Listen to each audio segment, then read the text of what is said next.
187th Convention of the Episcopal Diocese of Indianapolis will be in order. Yay! Yay!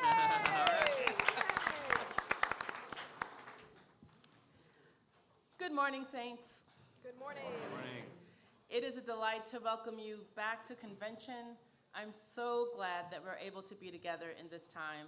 So grateful for all of you and all that you do, and for you making time for this important gathering of the Episcopal family here in Central and Southern Indiana, including our guests from Northern Indiana. We are so grateful that we get the opportunity to be together, to do the good work that is before us, and to set direction for the church in which we're called to be in this time and in this place. I want to begin by offering a special welcome to those who are at convention for the first time. If this is your first time at our convention, wherever we have held it, please raise your hand. Oh my goodness, welcome.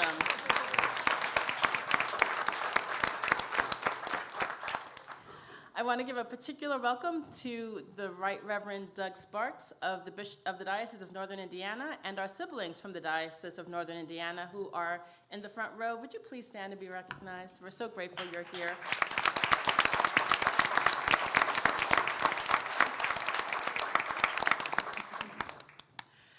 I want to begin by introducing those who are on the dais here with me.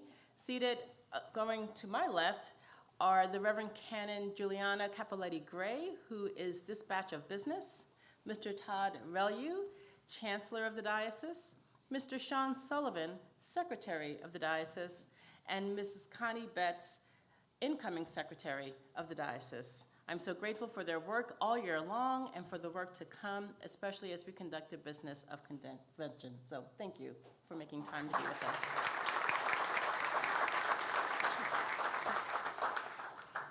As we organize for business, I will just alert you to know that all documents relating to our convention can be found on our website.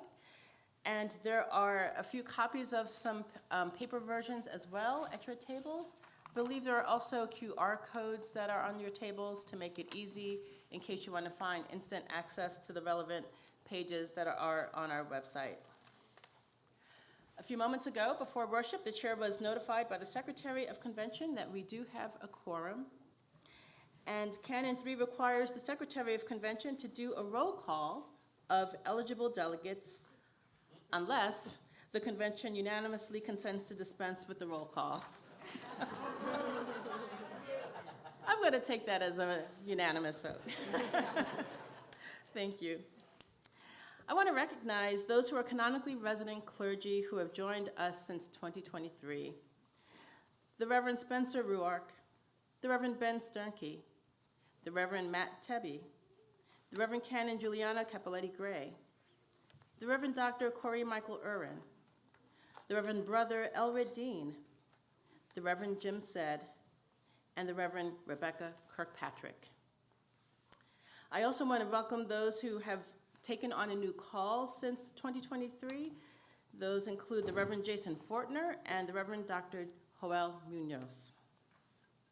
And a special welcome to those who have been newly licensed to serve in our diocese, the Reverend Matt Masco, the Reverend Canon Vicar Monique Ellison, and the Reverend Andy Anderson. Welcome.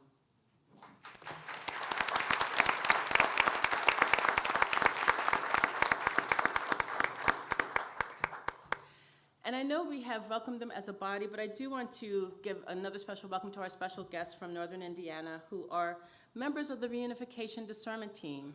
They've been doing such incredible work. And so Ms. Stephanie Pulaski, Ms. Brenda Rigdon, and Mr. Evan Doyle, and also the Right Reverend Doug Sparks, who serves on that alongside me and our members from our diocese. Thank you for that important work, and we'll look forward to your report later today.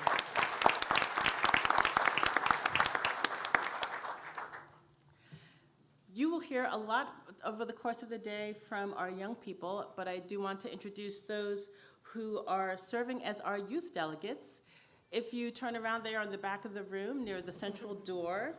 And so I would like to just a special welcome to Ellie Fortner from the Wabash neighborhood, Vera McConnell and Mercedes Rodriguez Loriani from the Crossroads neighborhood, Charlotte Moser from the Edge neighborhood, and Francesca Gray, a junior youth delegate in the Crossroads neighborhood. Welcome. We're so glad you're here.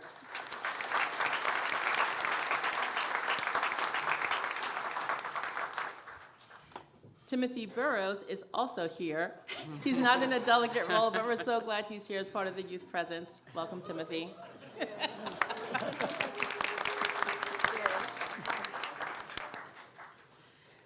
The chair recognizes the Chancellor of the Diocese, Mr. Todd Relu. Thank you, Bishop. A copy of the rules for a diocesan convention, decorum, and debate are on the website and also in the packet on your table. Many of you are familiar with these from prior conventions, but if not, please take a moment to review. Are there any questions about the rules? All right, hearing none. Great. The chair calls on Canon Brendan O'Sullivan Hale to conduct a test vote.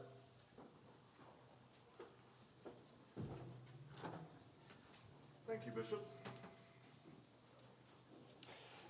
Prior to convention, most of you would have received an email giving you an opportunity to test out voting before getting here.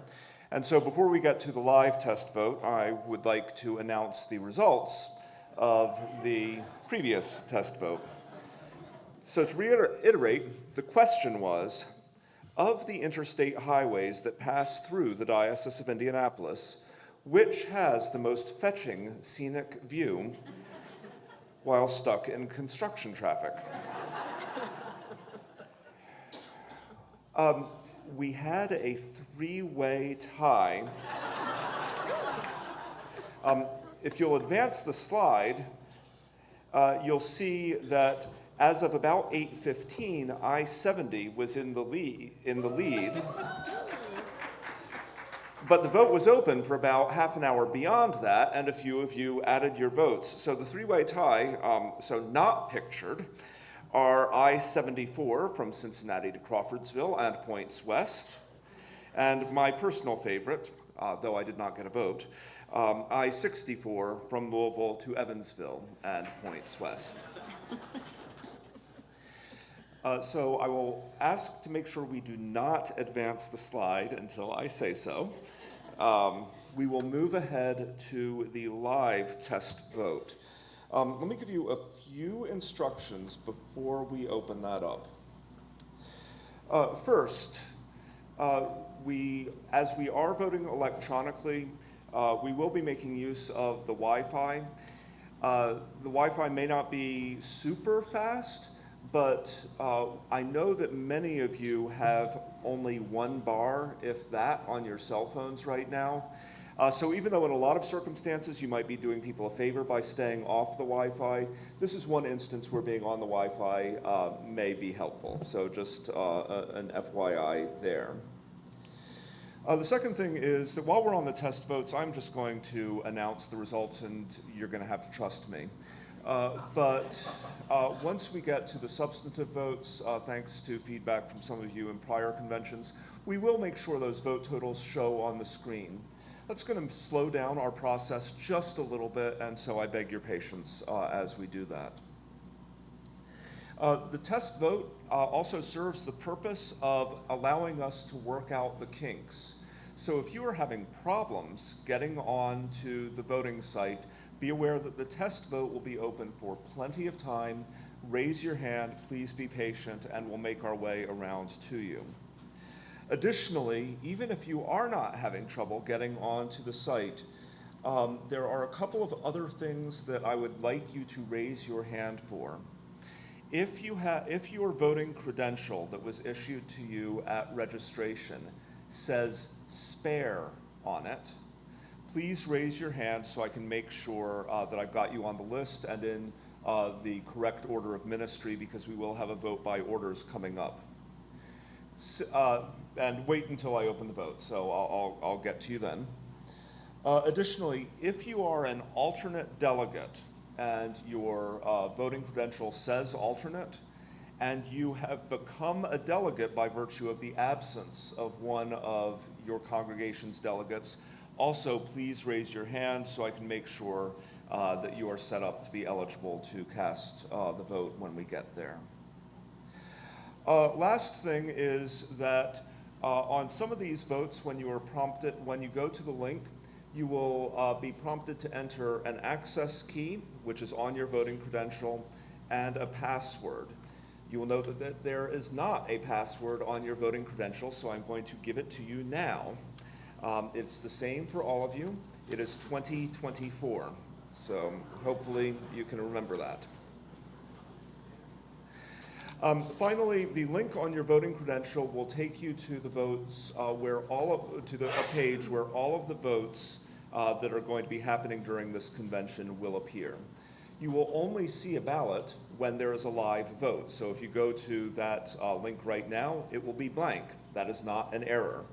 And as I open votes, you may need to refresh your screen if you are on that page already to be able to see the vote. And with that, if you'll give me just one moment.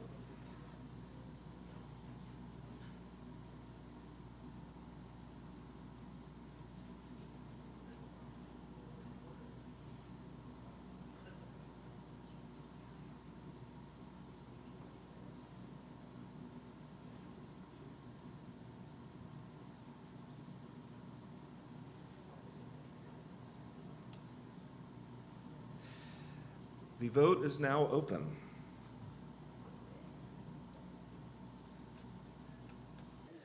And the vote is closed. All right, let's see how you did. Okay, so the question was, which of the following creatures is not photographed in A History of the Diocese, 1838 to 1988? 13 of you voted sailfish. Can we advance the slide? Oh. This is Bishop Crane with a sailfish. Oh. You're wrong. Now, 22 of you voted for dromedary. Can we advance the slide? Oh. That is Bishop Francis on a dromedary, a single humped camel. Now, the most popular vote, most of you thought that a singing vampire was not photographed in the history of the Diocese of Indianapolis. Can we advance the slide?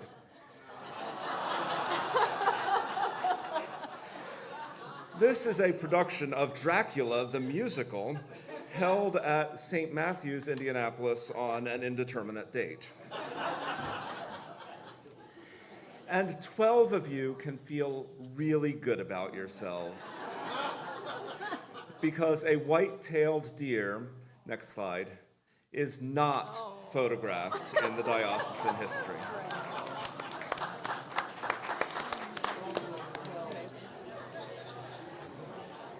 Oh dear. Thank you all for your patience. I'll see you again in a bit. Convention of the Diocese. Let it be known, I will not be ever photographed with any of those animals. Oh my God. I'm going to say never. Thank you, Canon Brendan. All right, y'all. Moving ahead. Without objection, the chair calls for Brendan O'Sullivan Hale to conduct the vote to adopt the rules of order. Whoops.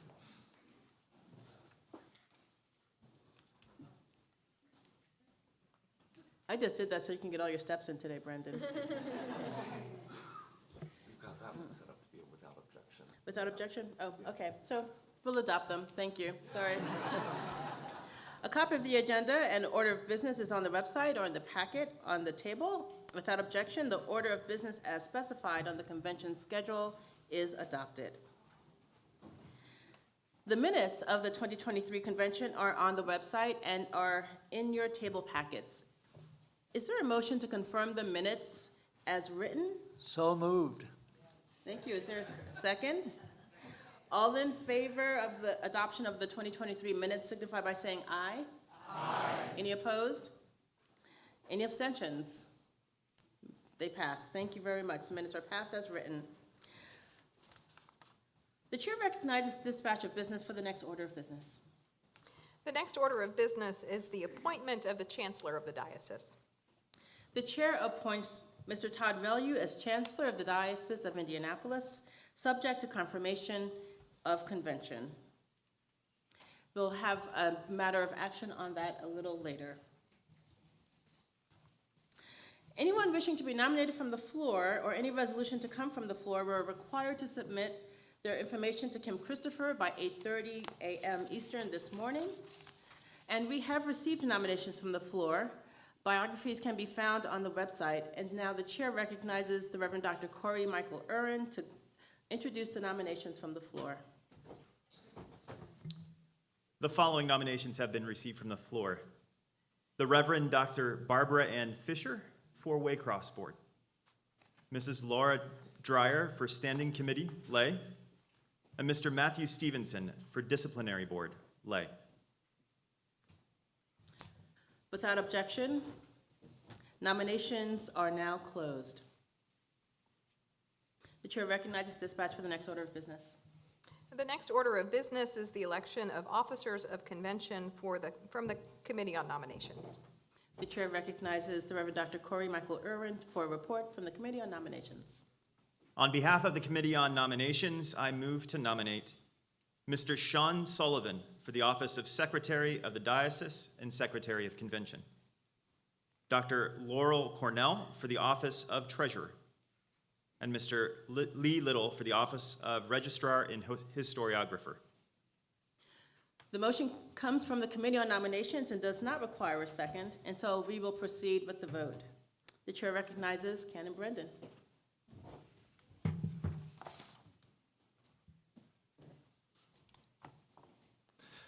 The vote is open. Please vote.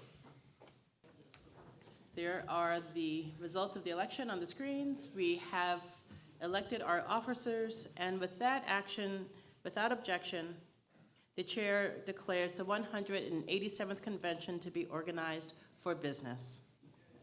Yay.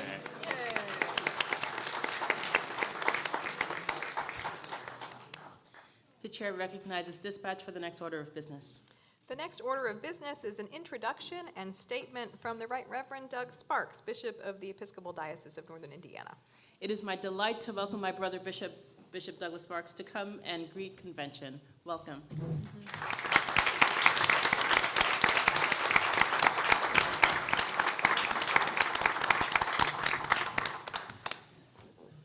Greetings, friends. It's a blessing to be with all of you here today. I bring greetings to all of you from your siblings in Christ who are part of the 30 faith communities that comprise the Diocese of Northern Indiana. Do one of you recognize this book? The Episcopal Church Annual? Yes, yes. Well, I went back to 1963, 61 years ago, and decided I'd kind of see where we are in relationship to where we had been. In the Diocese of Indianapolis, Bishop Crane was the bishop. He had he'd assumed diocesan role on February 9th, 1959. In the Diocese of Northern Indiana, Bishop Mallett was the bishop, and he became Bishop Diocesan on the 25th of October, 1944. There were 47 faith communities in the Diocese of Indianapolis, and there were 33 faith communities in the Diocese of Northern Indiana. The baptized membership, according to the Church Annual, in 1963 for the Diocese of Indianapolis, 17,319 baptized members. In the Diocese of Northern Indiana, the baptized membership was 12,675, so almost 30,000 Episcopalians in the state of Indiana. The reason I want to share that with you is because we've been working together for some time in our collaborative efforts, and each of us have benefited from the work that's gone on there. And just a week ago, my sister, your bishop, joined 100 or more people at the church center to gather to invest our new presiding bishop, Sean Rowe, as the 28th presiding bishop of the Episcopal Church. And several of his statements from the time he was elected until last Saturday in his preaching call us as Episcopalians to take seriously the context that we're in right now. And so I'd just like to leave you with some words and phrases from his homily last Saturday. He was referring, the gospel text, the lessons for last Saturday were the lessons from All Saints. And John 11, the raising of Lazarus, was the gospel text. Bishop Sean said, "Now this unbinding and liberating of ourselves and our structures and our hurting world will take all the resilience we can muster. It will require us to set aside our disbelief and our divisions, our attachments to the things of this world, and maybe our attachment to the way we think things ought to function. But if we can be faithful in this work of unbinding, we will find that we can become the stewards that God needs us to be for our congregations and communities across our church. We are not a collection of dioceses and institutions, a collection of ways of doing things. We are one church in Jesus Christ. God has given us the ability to share our resources, our talents, and invest in ministry happening on the ground. This work, the work of proclaiming in word and deed that Jesus' resurrection in life, is the work to which God has called the Episcopal Church, now and always, as one church together. My friends, that's the work that God's calling us to do in this very time and place. And so let's be courageous, as Bishop Sean encouraged us, to continue to engage in the work that God's called us to. Grace and peace be with you.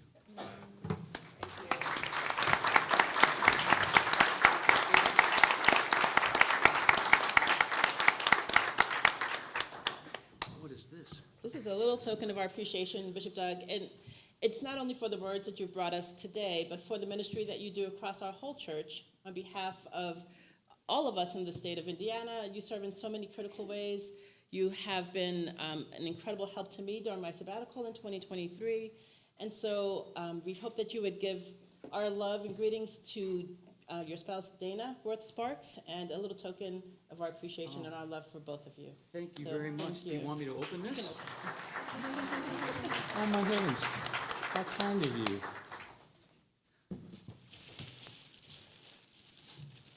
Oh, wow. This is lovely. The Episcopal Diocese of Indianapolis mugs? Yes, yes. Thank you so very much. How beautiful and thoughtful. Is this another swag thing? Maybe. All right. How wonderful. Thank you. This is great. It's a blessing to be with all of you today. Bishop Jennifer was at our convention just 2 Saturdays ago, and it was great to have her there. And pray God continue to bless us in our work together. Thank you. Thank you. Blessings.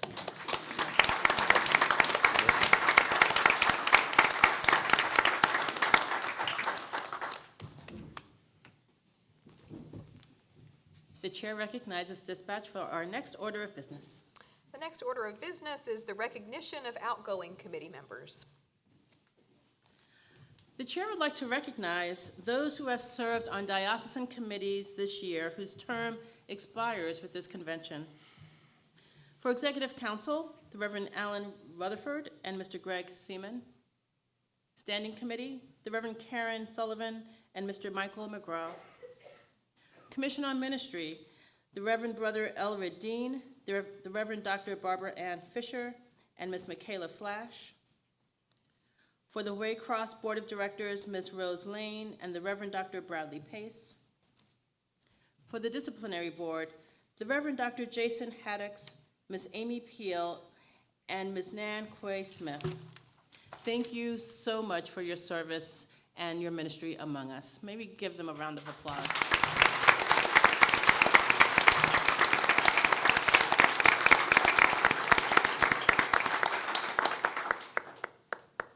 The chair recognizes dispatch for the next order of business. Next order of business is the introduction of candidates for diocesan offices. The chair recognizes the Reverend Dr. Corey Michael Irwin to continue the report from the Nominations Committee. The following candidates are standing for election to diocesan offices. Standing Committee, clergy, vote for one clergy full term. The Reverend Holly Rankin Zaire, St. Paul's, Evansville. Standing Committee, lay, vote for one lay full term. Mr. Michael McGraw, St. Francis in the Field, Zionsville. Ms. Laura Dreyer, Good Samaritan, Brownsburg. Disciplinary Board, clergy, Disciplinary Board, lay, vote for two.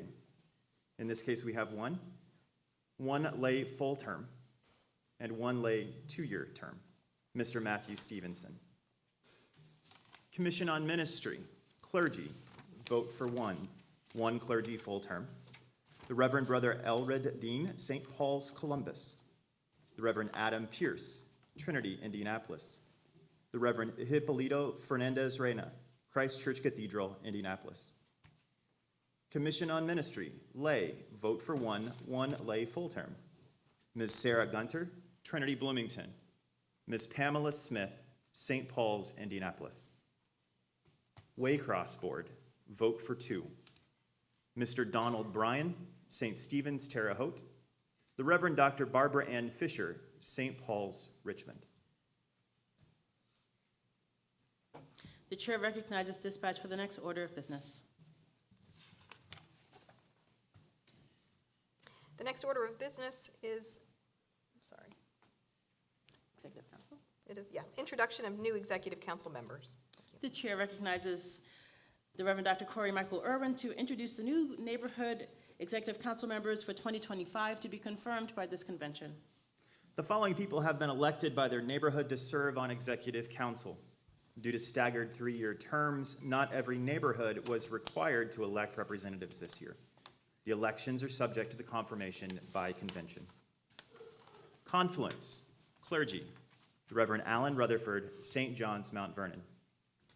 Crossroads, clergy, the Reverend Andrea Arsene, All Saints, Indianapolis.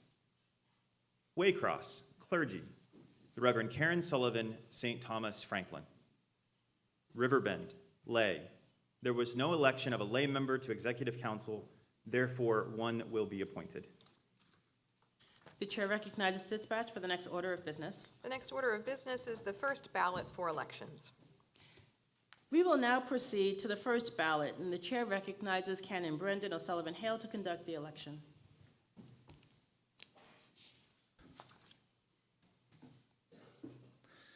The vote is open. Please vote.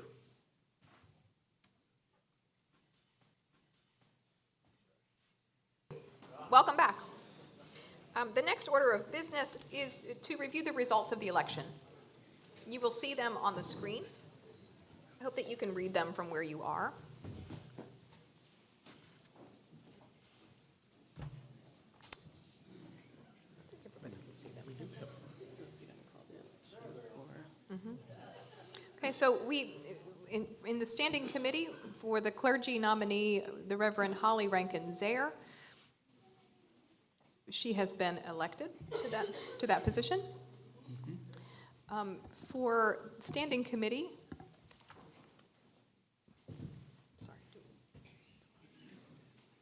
I think that's it. Canon Brendan.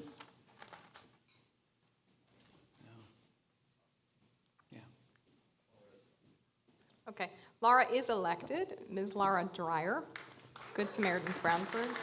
Let's applaud for all who have offered themselves for these committees. Thank you all. For the disciplinary board, for lay nominee Mr. Matthew Stevenson, he has been elected to serve in that capacity. Thank you, Mr. Matthew Stevenson. For the Commission on Ministry, for our clergy nominees, We do not have an We do not have election, an and election. we will have a second ballot for Commission on Ministry Clergy. And for our lay nominee, Ms. Sarah Gunter, Is elected. we do have an election. And thank you to all of you who are participating in Commission on Ministry. So we will have a second ballot a bit later. I believe there's also an election for Waycross Board. And we do, thank you, we do have an election for the Waycross Board, our clergy nominee, Reverend Dr. Barbara Ann Fisher, and lay nominee, Mr. Donald Bryan. So thank you both. And congratulations.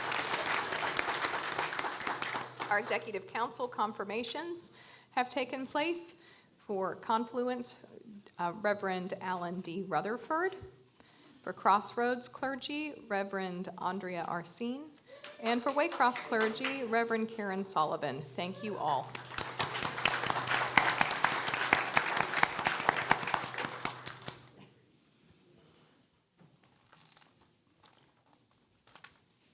The chair recognizes dispatch for the next order of business. And the next order of business is our keynote address.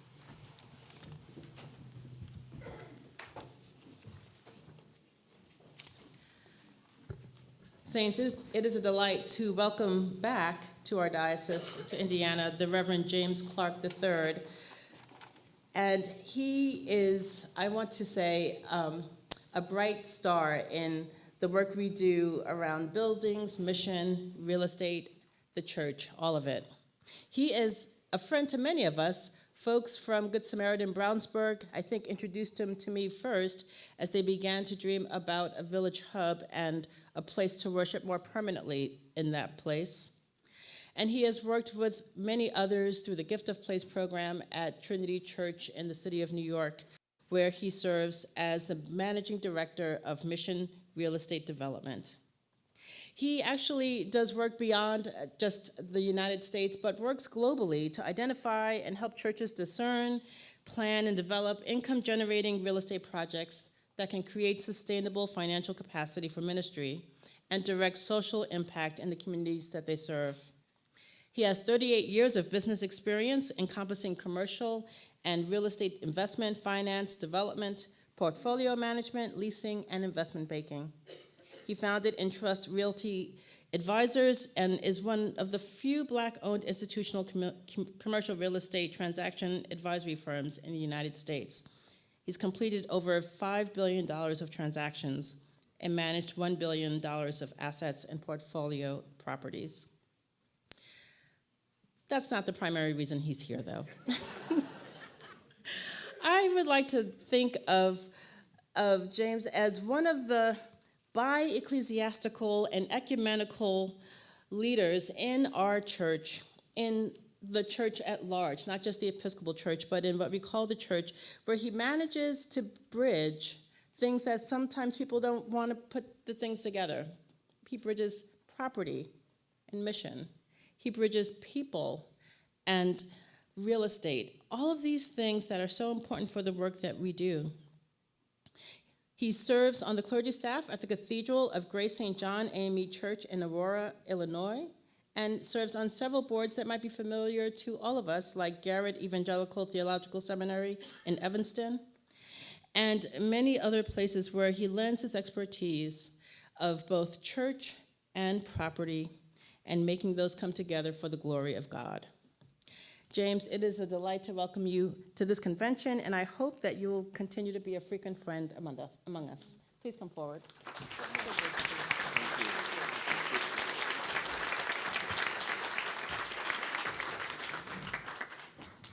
Thank you, Bishop Jennifer.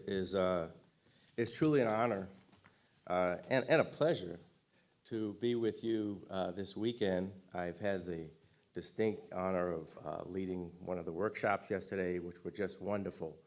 The enthusiasm, the spirit of unity and discovery that's here to really find and move further into what God has called each of us to do.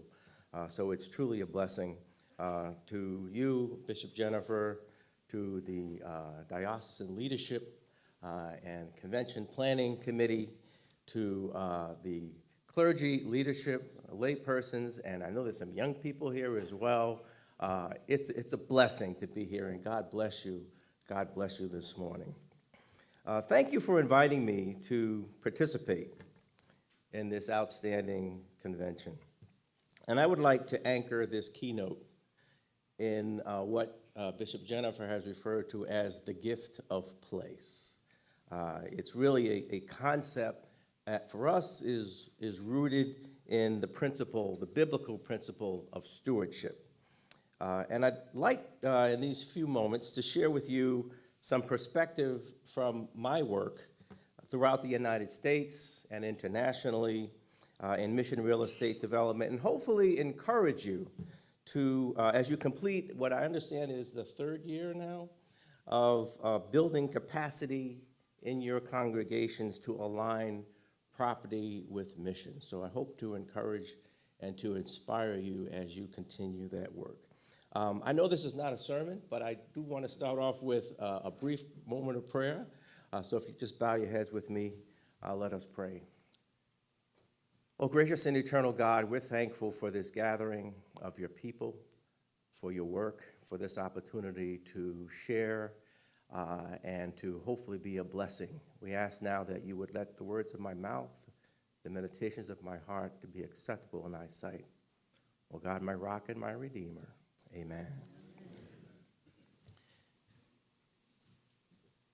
The church, in many cases, faces multiple pressures, and some of them I'm sure some of you are aware of.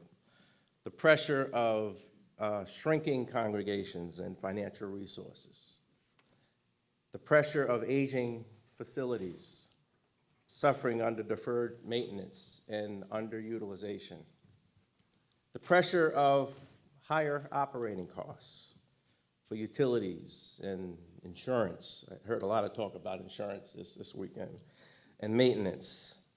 And the pressure of opportunistic developers enticing churches to make short-term decisions with long-term assets. Yet the church is in a really pivotal position of possibility and potential. The potential to be that place of gathering and community building. The potential to be that place of healing. The potential to be that agency and continue to be that agency through which divinity embraces humanity.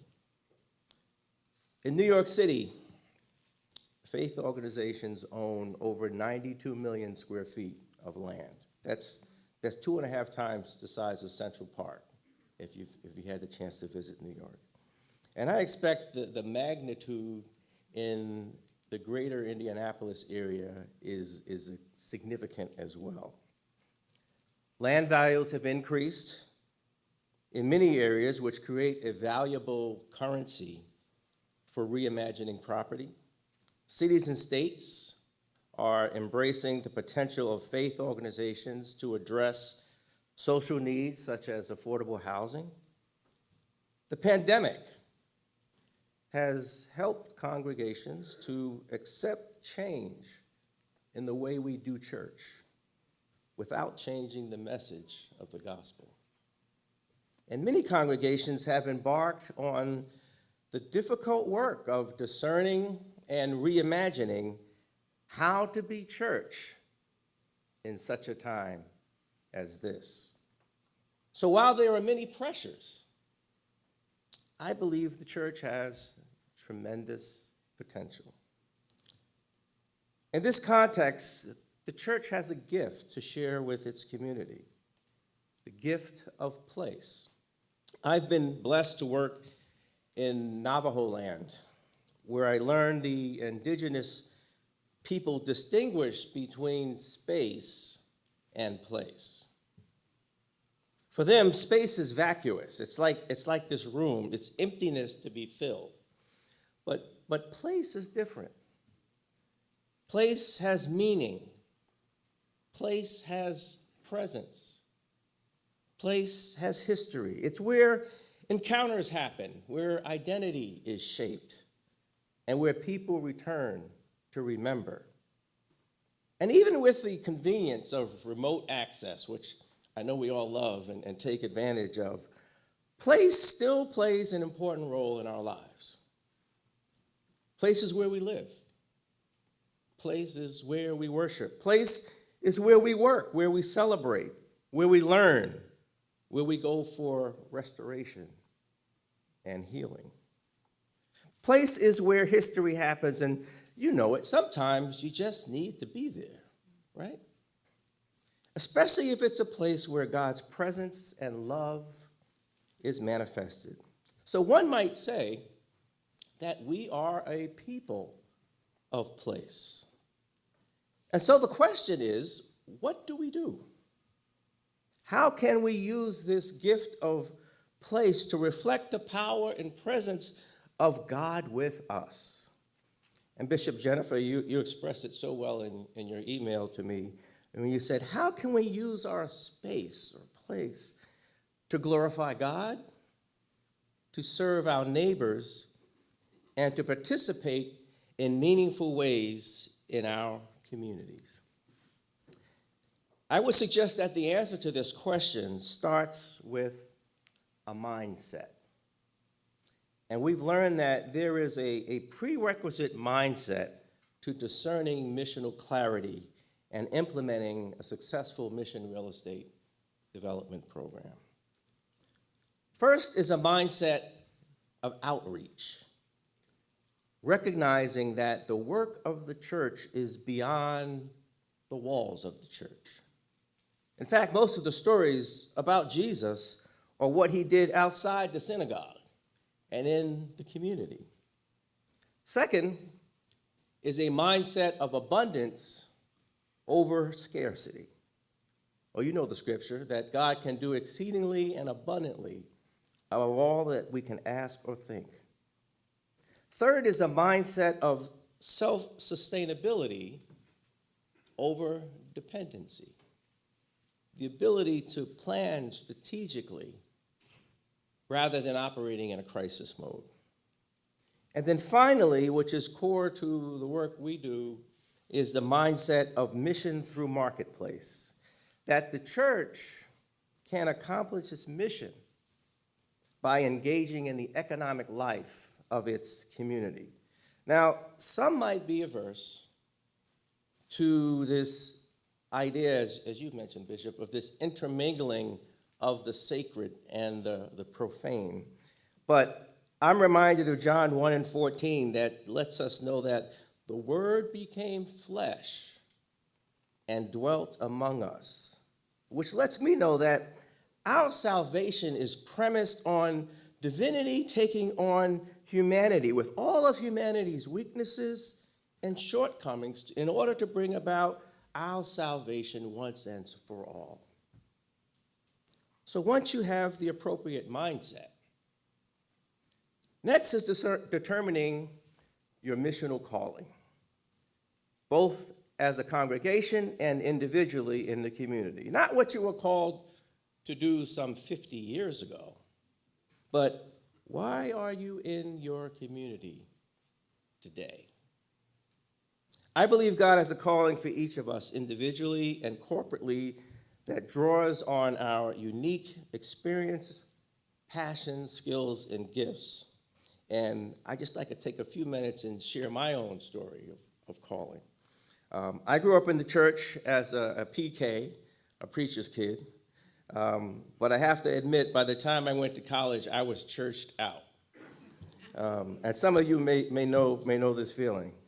So after business school, I started a career focused on real estate investment banking. I knew God had a calling on my life. I really knew that. But I wanted to do something different. I wanted to be a CEO.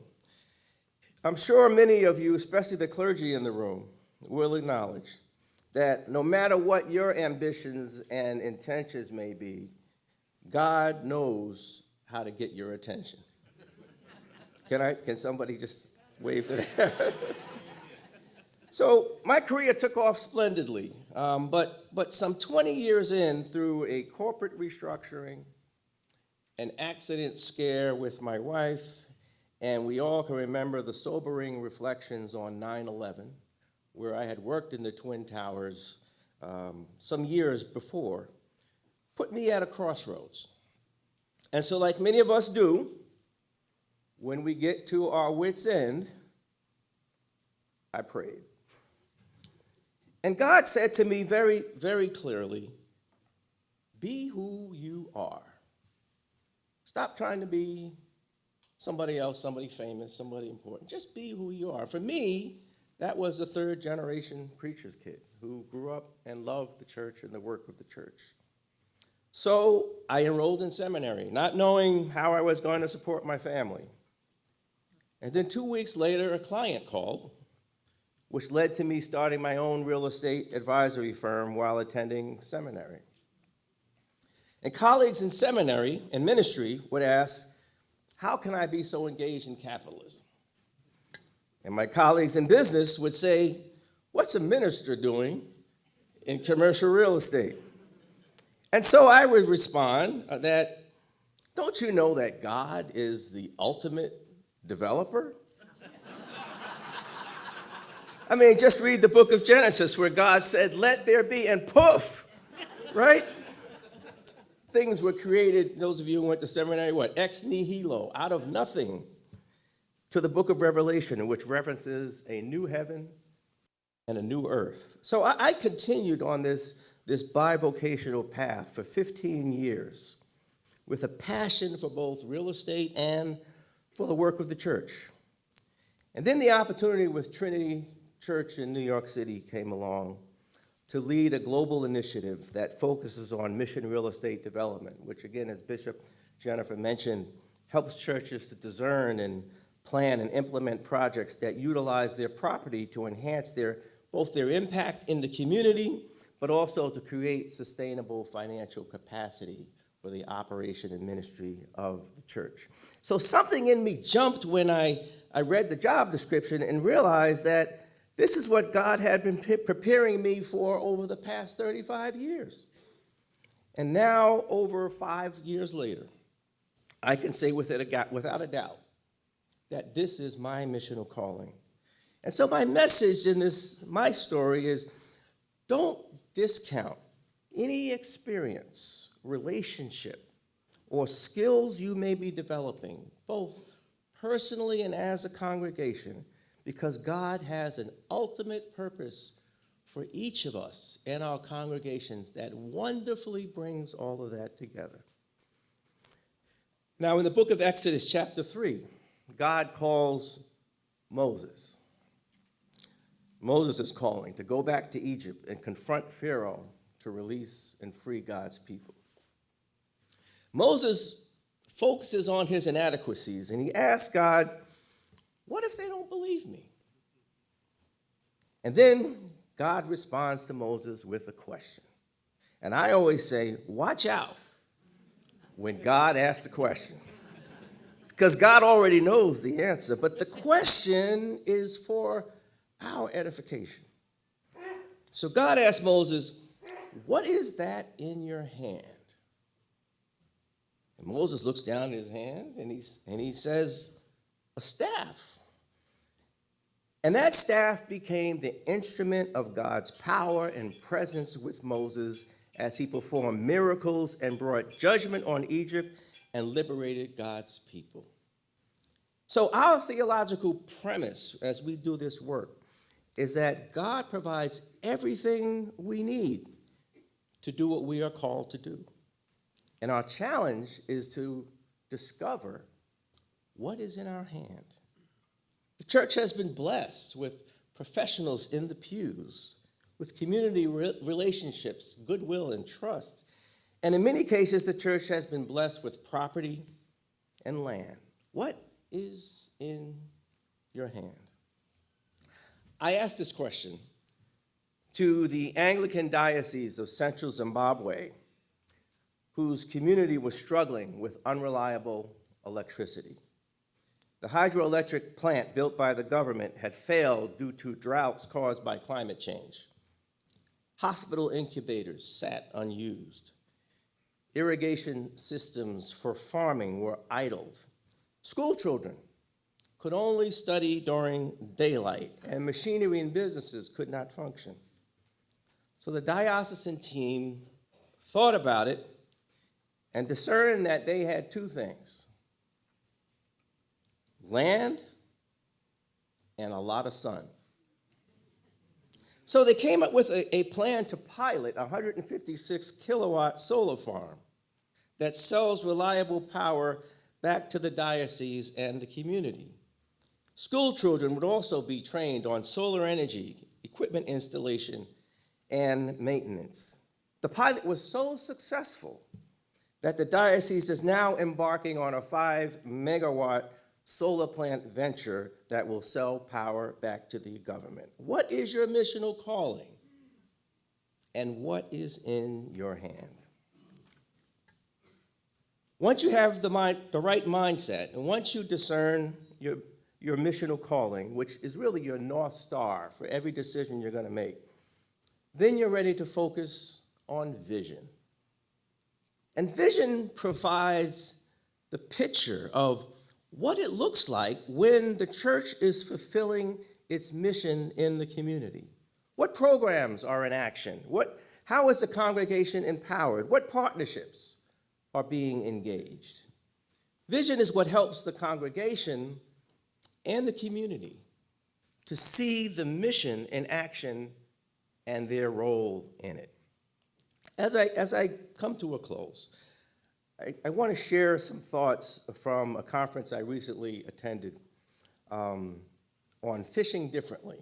There's a Dr. Glenell Pruitt, who's the president of Jarvis Christian University, and it's based on the Gospel of Luke, chapter 5, which is the story of Simon Peter's miraculous catch of fish after toiling all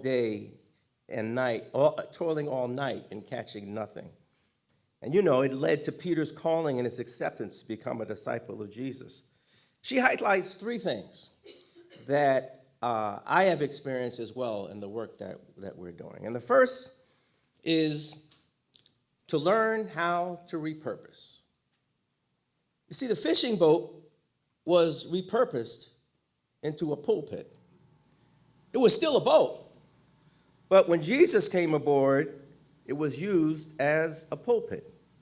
So perhaps your facility can be shared or leased for mission-aligned uses without precluding its original purpose. Or you may be able to redevelop your property or adjacent property into affordable housing, quality education, preschool, health and wellness, environmental care, or respond to food insecurity, the immigration challenges, and create other forms of neighborhood economic development. Learn how to repurpose. And then second, learn how to respond and reimagine. Simon Peter was an experienced fisherman who toiled all night and caught nothing. He must have been physically and mentally exhausted. But now Jesus, a carpenter, is going to tell an experienced fisherman a command that is totally at odds with his professional experience.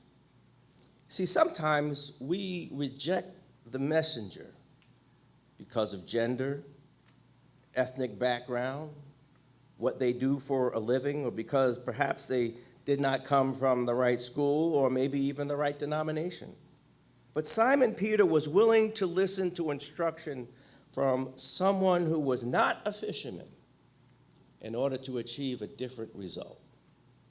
So sometimes it takes a different background and perspective to discover what we call the art of the possible and new engagement opportunities with your community. Learn how to respond and reimagine. And then finally, learn how to re-engage and collaborate. Even though they failed the first time, Peter and his partners were willing to try again. And they were willing to launch out into the deep. They were tired. It took more work to get out to the deep. There was more risk with a small fishing boat in deep waters, but they launched out with faith. You see, when you have missional clarity, when you have vision and direction from God, you can launch out with faith. Peter also understood community engagement. So when he saw the number of fish, he called out to the others. He said, "Come over here." Not just for himself, but for those in his community, because I've got more than enough. So in my conclusion, embrace your missional calling. Discover the potential of what God has already provided in your hand. Share the vision that God has given you. Embrace opportunities to collaborate with mission-aligned partners. Then launch out to the deep with faith so that God will be glorified. Thank you very much.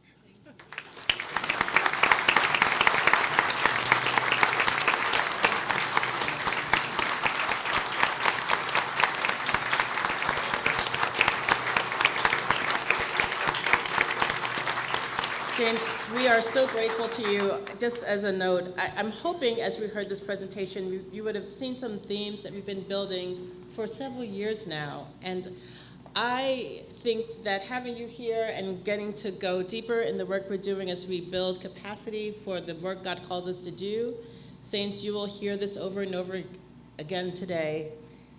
All of this matters so deeply that we have places out of which to do transformational ministry, and that we will take advantage of every square inch available to us to spread God's love. And there are always new ways for us to imagine that. And so, James, thank you for inviting us to imagine and to dream and to get to work. We're so grateful. Thank you.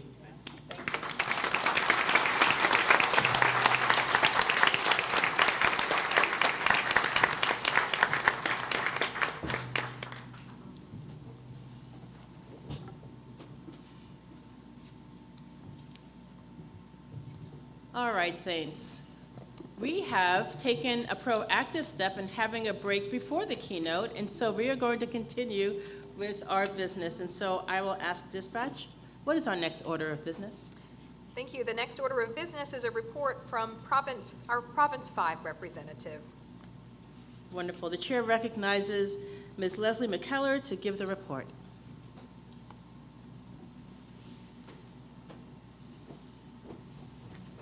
Good morning, everyone. Good morning.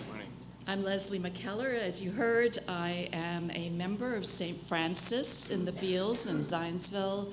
And perhaps more importantly for this presentation, I'm also your diocesan representative to Province 5 and a member of their executive board. So let's see if we got some slides coming up. So for those of you who are not familiar, Province 5 is one of 9 provinces in the Episcopal Church, and you'll see it represented here on this map.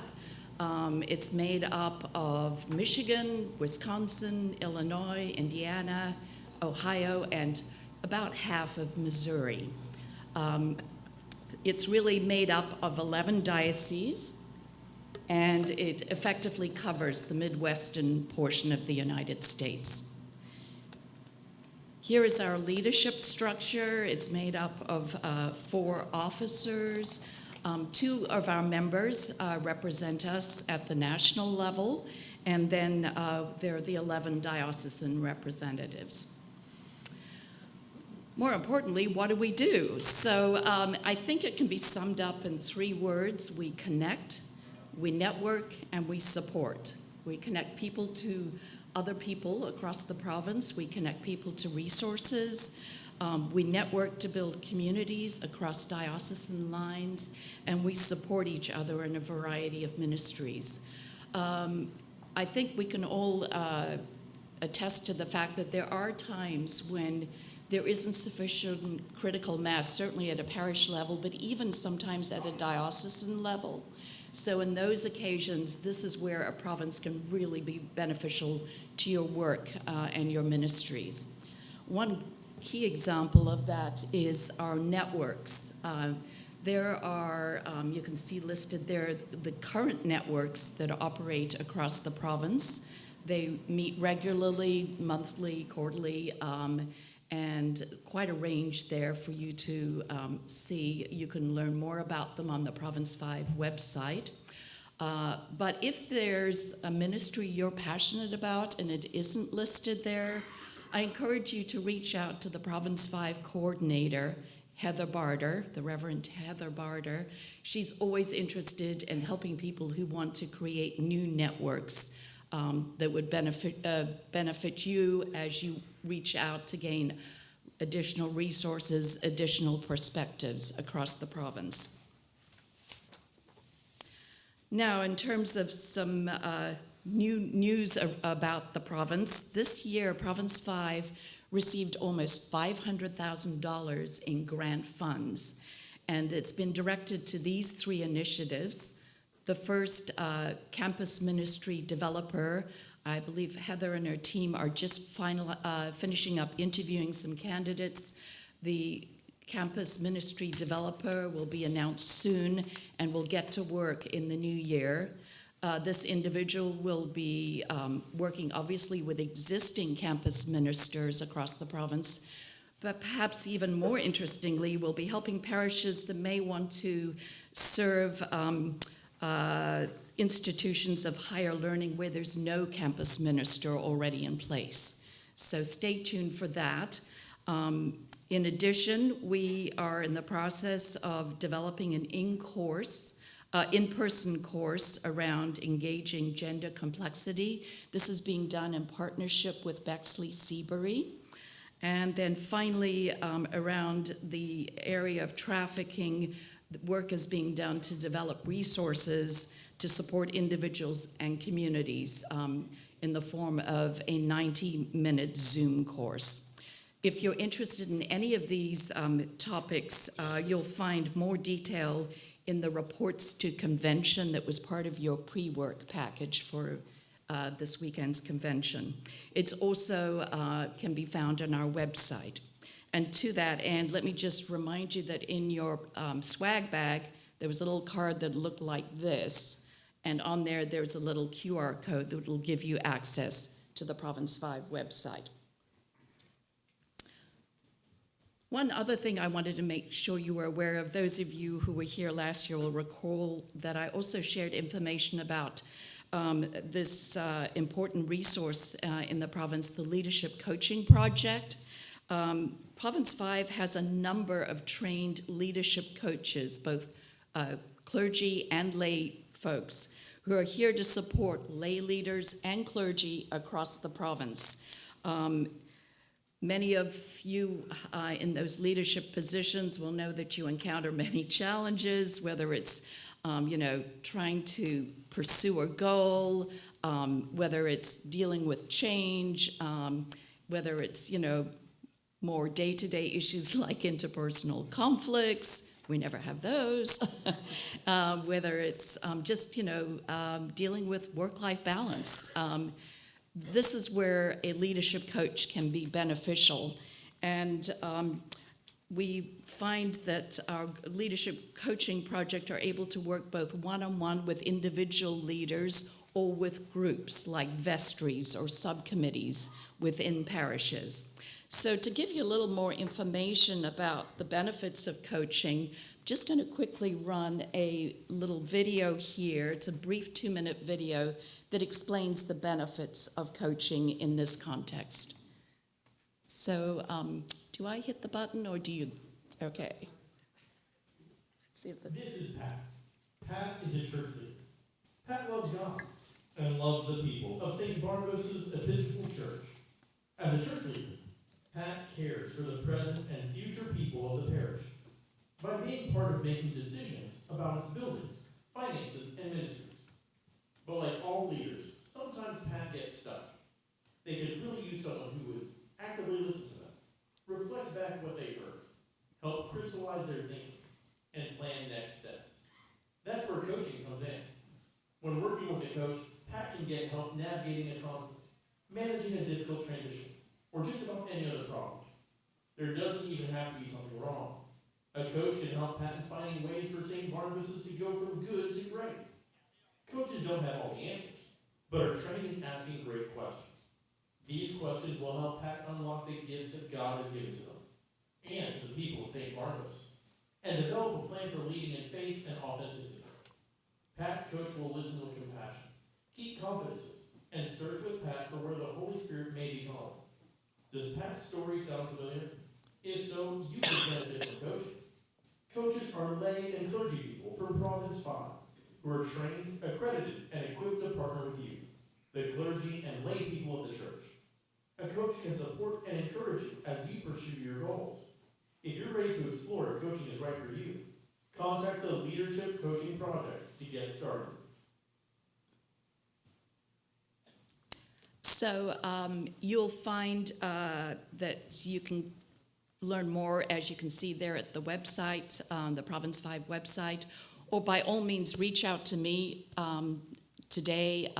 You'll also find my contact information is in that report to convention, the Province 5 report, and also Reverend Heather Barter. She coordinates the coaches across the province, so feel free to follow up if you have further questions on this.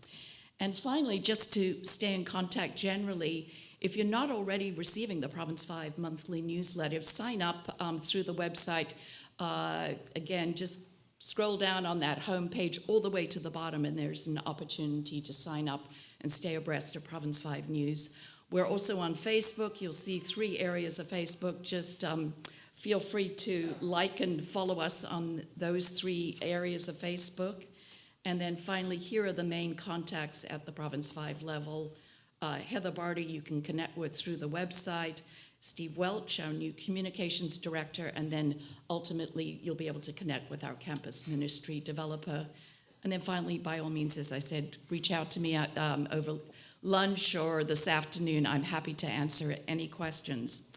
And to close, I'll just say in the words of our Province 5 coordinator, Heather, Province 5 rocks. So please take advantage of the great resources we have available to help you in your work at the parish level. Thank you. Thank you.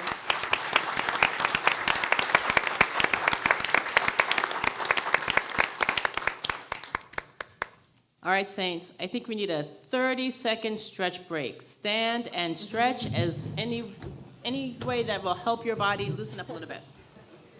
Thank you. You're welcome. Back in Credo, we would have all kinds of exercises. You can pick apples. There you go. There you go. Right? You can shovel.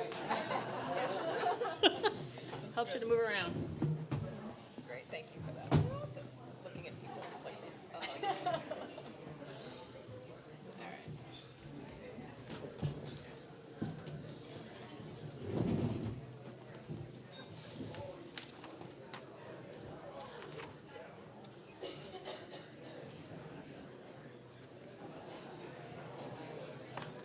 All right, the chair recognizes dispatch for the next order of business.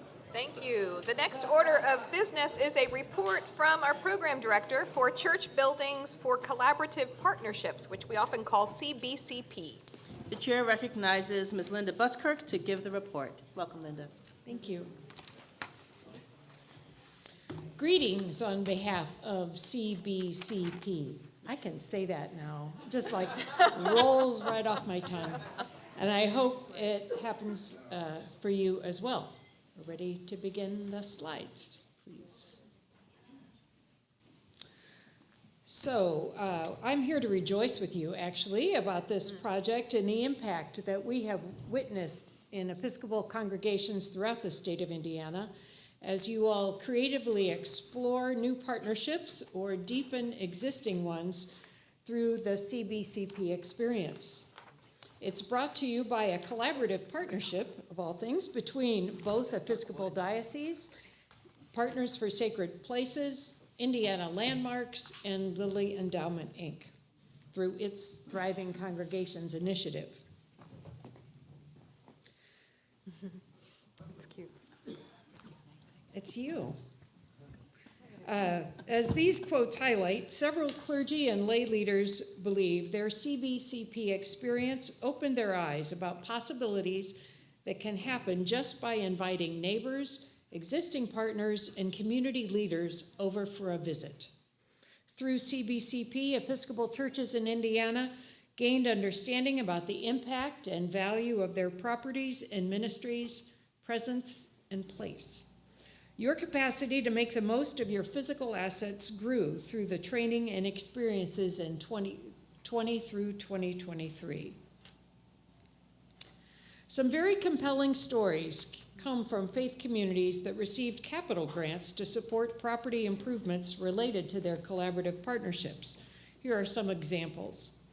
At Church of the Nativity in Indianapolis, the CBCP grant helped pay for a new exterior door in the nature room with electronic lock and keypad, providing sidewalk access to the parking lot. This has allowed the parish to offer its spaces independently from each other. A group of parishioners, the Space Use Team, works on creative ways to market spaces. Another group, the Mission Sustainability Collaborative, works on increasing income within the church by networking with community groups about utilizing the building. Nativity has entered into an agreement with Mujeres Conectadas to rent church spaces as their Indianapolis location for educational workshops, meetings, and events connecting Spanish-speaking women with resources for personal development. Additionally, Nativity's pet food and veterinarian ministry, The Stable, has gained better use of the building's restrooms and water supply due to the new door, walk, and electronic access.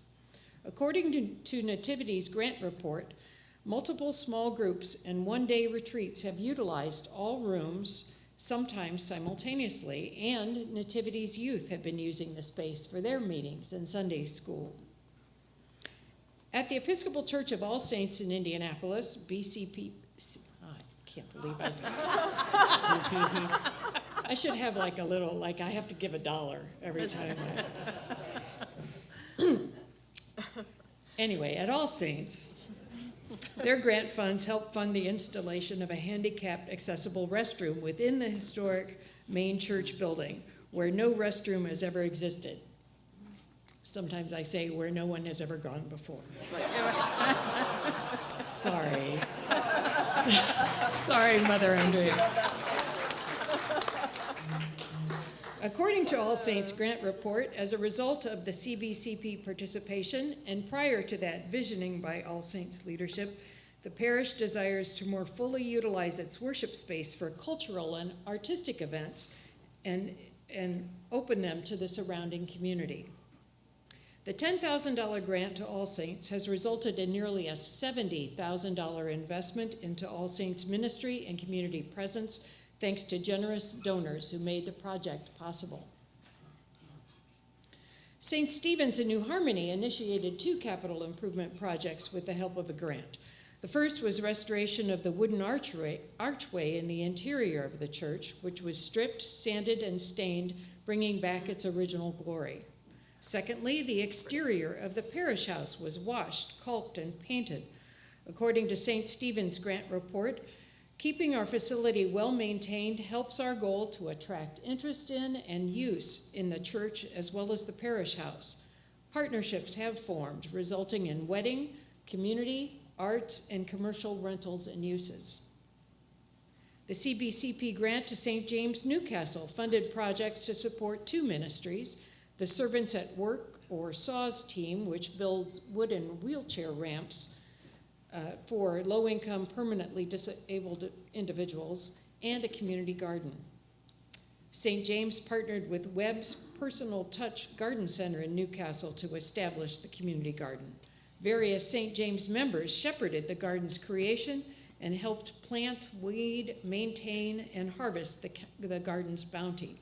The garden supplies fresh vegetables for the church's emergency food pantry. St. James is inviting more patrons and students to be involved in the community ministry.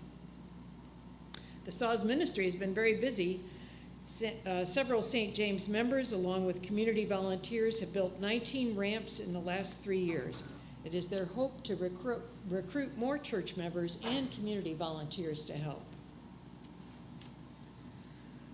So in this phase 1 of CBCP, grants inspired additional financial support of each faith community's projects. The total grant money awarded was $217,555 to 36 congregations. The total required matching funds was just under $57,000, but the actual matches made by churches totaled over $279,000, resulting in a total investment of over $444,000. And that's just what we know so far, based on reporting by churches whose projects are complete and who sent me grant reports from all those emails that I send you. I'm so glad you're smiling. So those of you who have not, please do so by the end of the year, so our reporting to Lilly Endowment will be complete. Our learning will continue over the next 3 years thanks to a second grant from Lilly Endowment. This is a matching grant opportunity, so both dioceses are working now to secure the required match to continue CBCP Phase 2 for 3 years. The main components of this phase are learning opportunities for all Indiana Episcopal congregations, as evidenced by the workshops that were held at both diocesan conventions this fall. Other in-person or online workshops are being considered, and your input is welcome. Please contact Canon Brendan or myself to share your ideas. I am also so excited that we're finally going to get a really good website. And so to make our resources available online to all of you and throughout the state.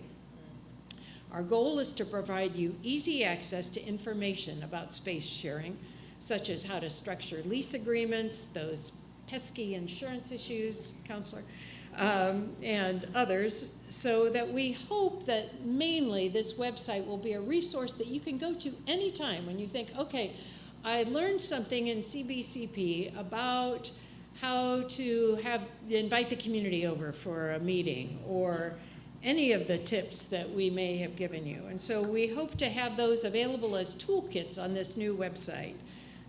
So lots of information, even new information about how to market your space and about capital campaign fundraising.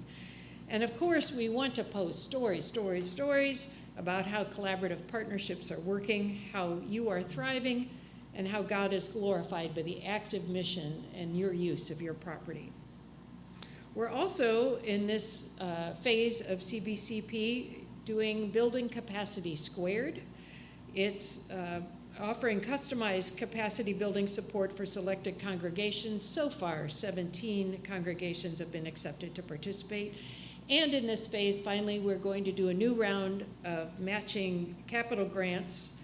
They are meant for congregations that want to significantly modify space to better align a church's building with its mission. And these grants will be dollar for dollar matching. Finally, I want to leave you with a story that Shelley Stackhouse of Partners for Sacred Places shared at the Northern Indiana Diocese Convention. Shelley served 40 years as a pastor in the United Church of Christ, including at Center Church in downtown Hartford, Connecticut. Shelley told this story. When our doors opened on Sunday mornings, our unhoused neighbors downtown sometimes came in to get warm in the winter or use a bathroom or just sit in a safe space. One of those guests, John, became a regular at worship, and several of us got to know him. When I asked him why he came back after his first visit, he said this was the only place where he could go that was someplace absolutely beautiful and peaceful and safe, and he could hear a concert from an organ and a choir, all for free. John eventually joined the church, and we helped him find an apartment. But that ministry to him started with the open doors of a safe space. Shelley invites you to consider how your sacred space serves God and the community just by being there. We give thanks to all who serve as faithful stewards of God's gifts of sacred spaces. May your stewardship continue to multiply the ways that your buildings and grounds glorify God. Thank you. Thank you.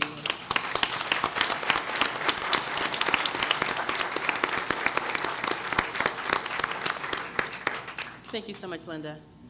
The chair recognizes dispatch for the next order of business. The next order of business is an update from the Reunification Discernment Team. The chair would like to recognize all members of the Reunification Discernment Team, and if you are present, I would invite you to stand as you are able.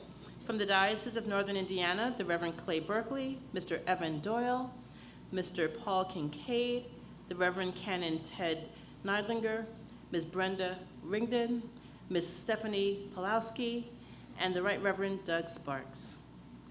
And from the Diocese of Indianapolis, Ms. Joan Amati, the Reverend Dr. Hilary Cook, Mr. George Eastman, the Reverend Alan Rutherford, Ms. Catherine Tyler Scott, Mr. Greg Seaman, and myself, and the Reverend Jody Barron, who served on this team until her recent relocation to the Diocese of Southern Ohio. Can we thank them for their work, please?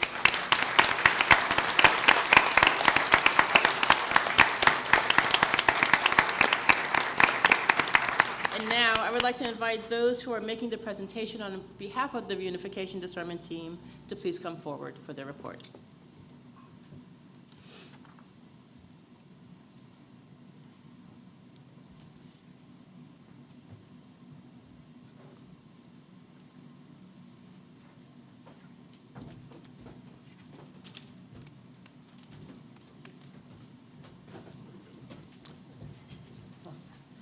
And good morning again. Good morning. I'm Greg Seaman. I'm from the River Bend neighborhood and worship at Trinity Lawrenceburg. We can start the slides, please. Or do I do that?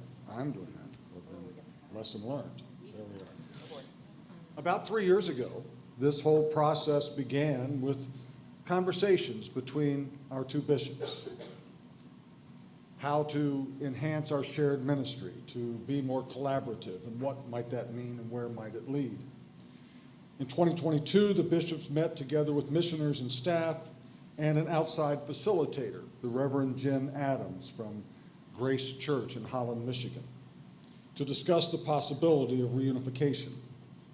Almost 2 years ago now, early in 2023, each of the bishops appointed 6 of us from their diocese to be a part of this committee and this process. There are our mostly smiling faces, if you want to see us. And Bishop Jennifer's already gone through the roster. We received then from the standing committees and the executive councils a charge. What were we to do? In 3 parts. To explore opportunities in areas of operation, formation, finance, stewardship, staffing, social justice ministries, as well as the gifts, strength, and priorities of each diocese.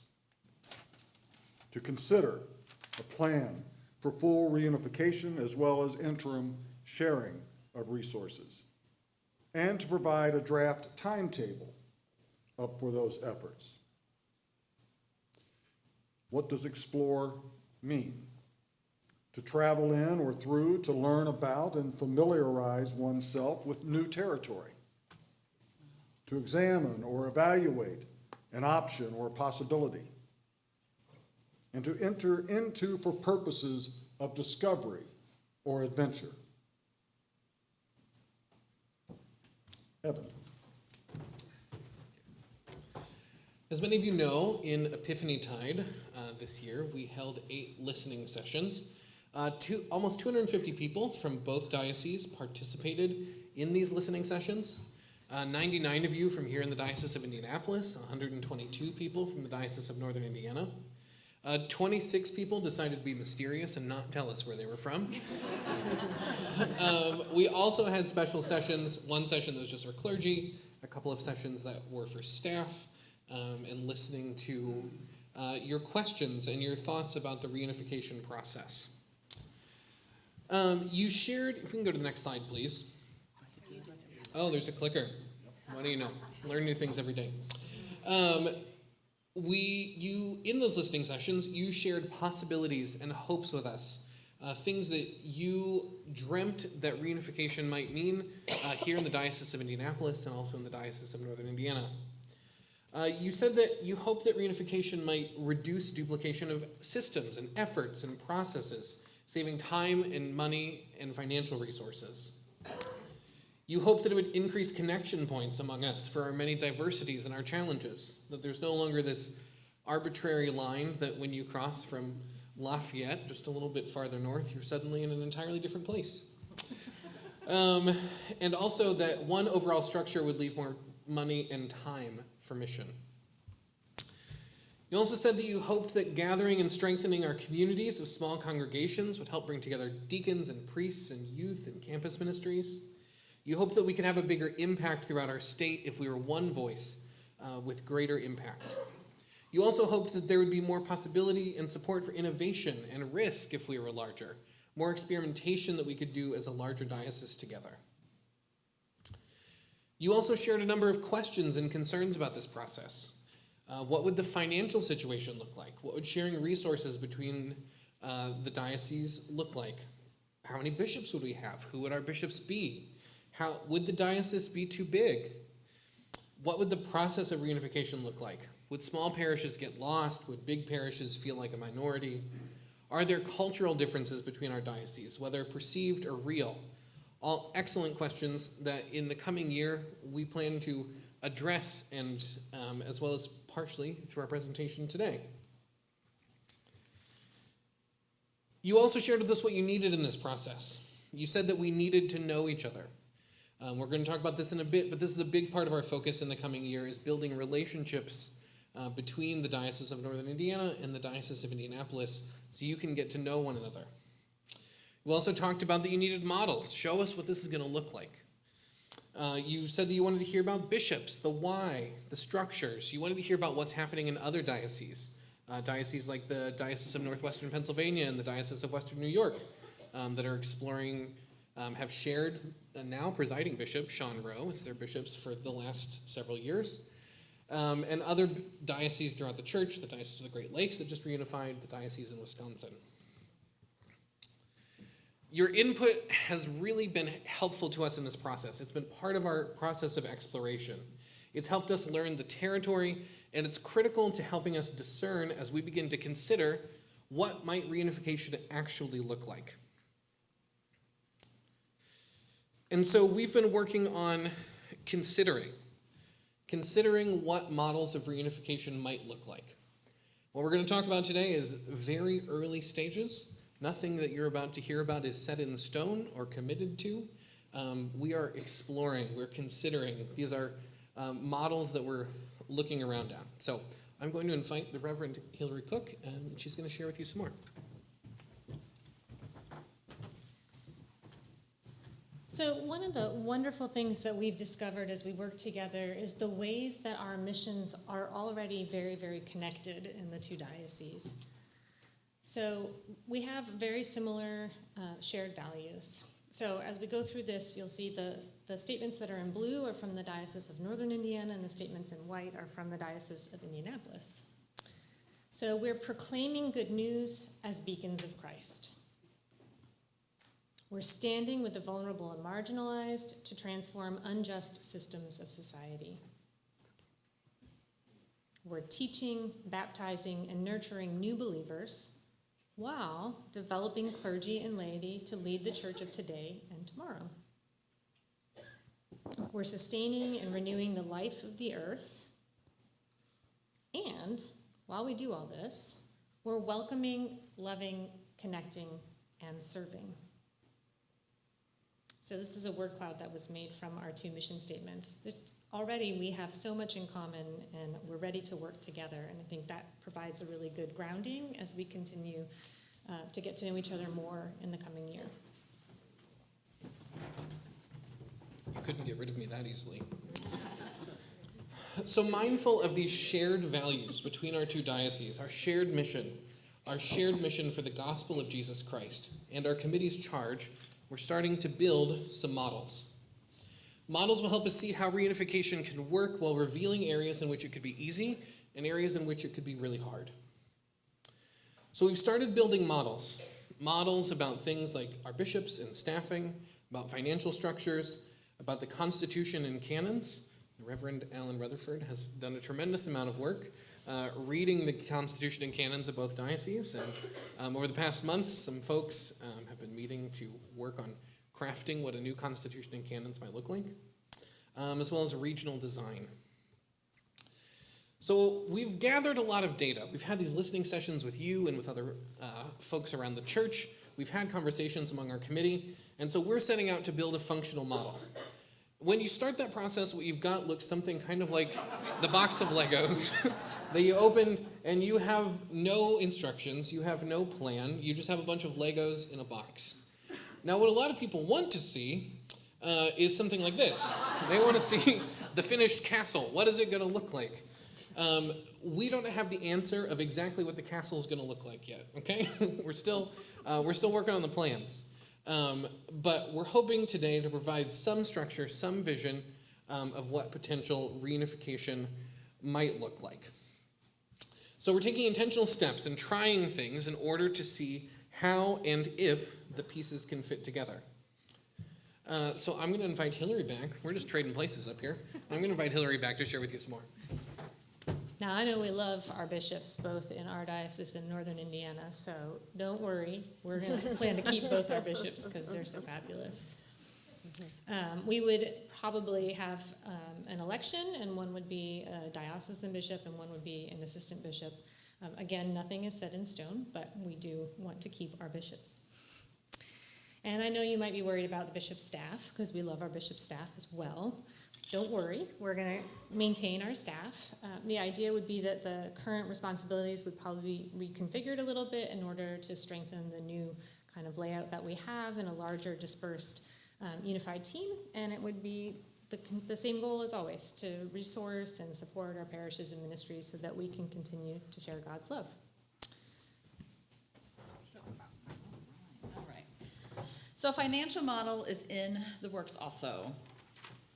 So combined draft operating budget, we've structured along current and shared mission priorities, including the full current income and expenses of both dioceses, and we're expanding the Indianapolis healthcare plan for all clergy and lay employees across a reunified diocese. And this budget will be coming early spring of 2025. We're also considering financial models. Was also going to include identifying the nature of and any restrictions on all current special funds, endowments, etc. Seeking parity in lay compensation rates and clergy minimums, and trying out assessment models. What would be best in a reunified diocese? With our chancellors, input from bishops, leadership bodies, and special ministries, by gleaning wisdoms from other dioceses, with God's help, we are drafting a model constitution and canons. We identify differences between structure and content of current constitutional and canons. We're talking to leadership bodies for ideas and input. We're talking with other dioceses for best practices and their possible inclusion or adoption here in our context. We've completed the outline for a draft constitutions and canons for a reunified diocese, and we are entering into cycles of drafting, feedback seeking, and revisions. And this is also coming in the spring of 2025. Regional design. With the support from beyond this committee, we will explore local and regional configurations, learning from our current diocesan structures of deaneries and neighborhoods.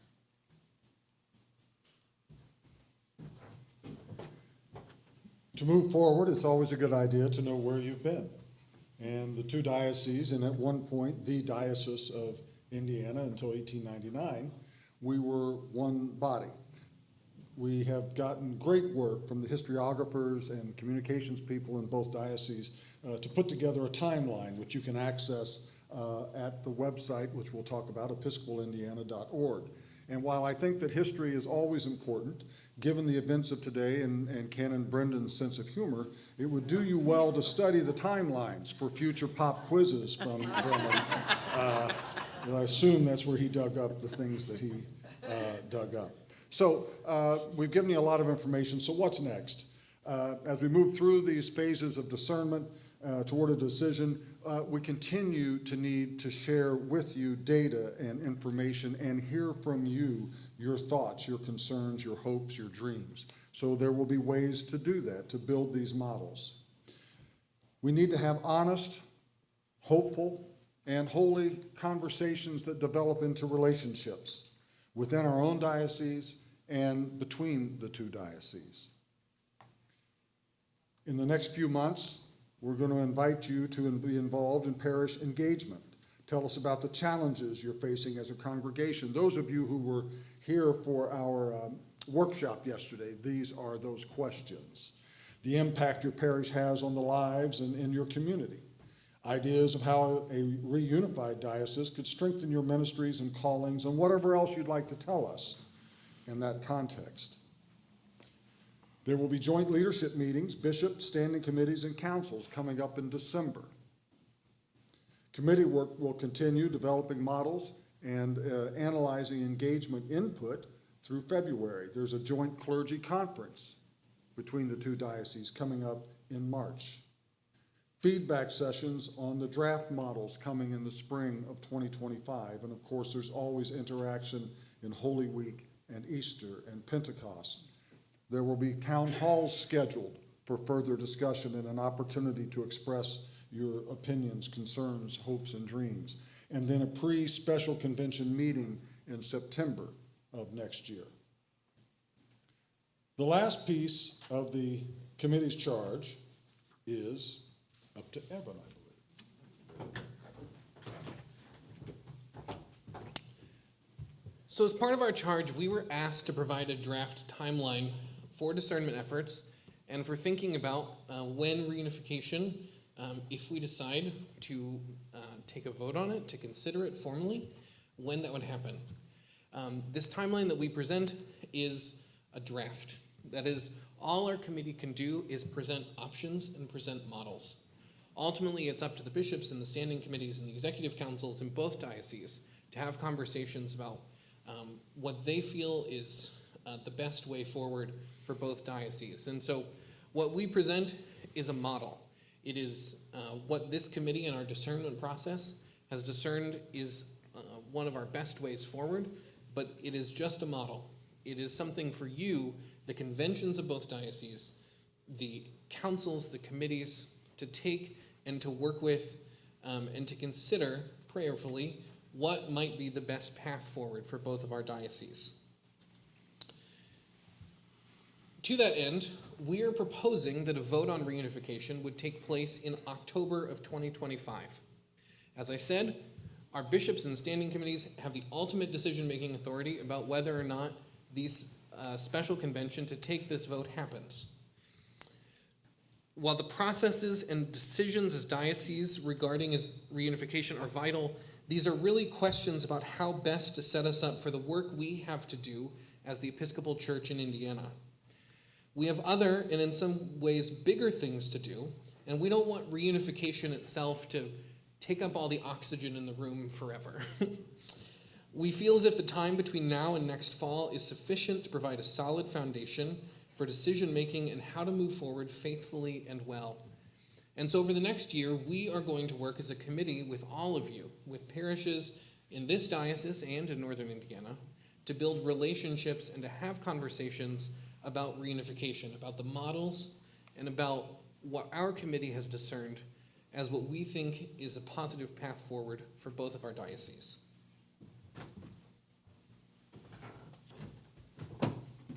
In an effort to facilitate that engagement, in your swag bag, you have a little postcard which has the logo of each of the two dioceses. And on the back of that is a QR code.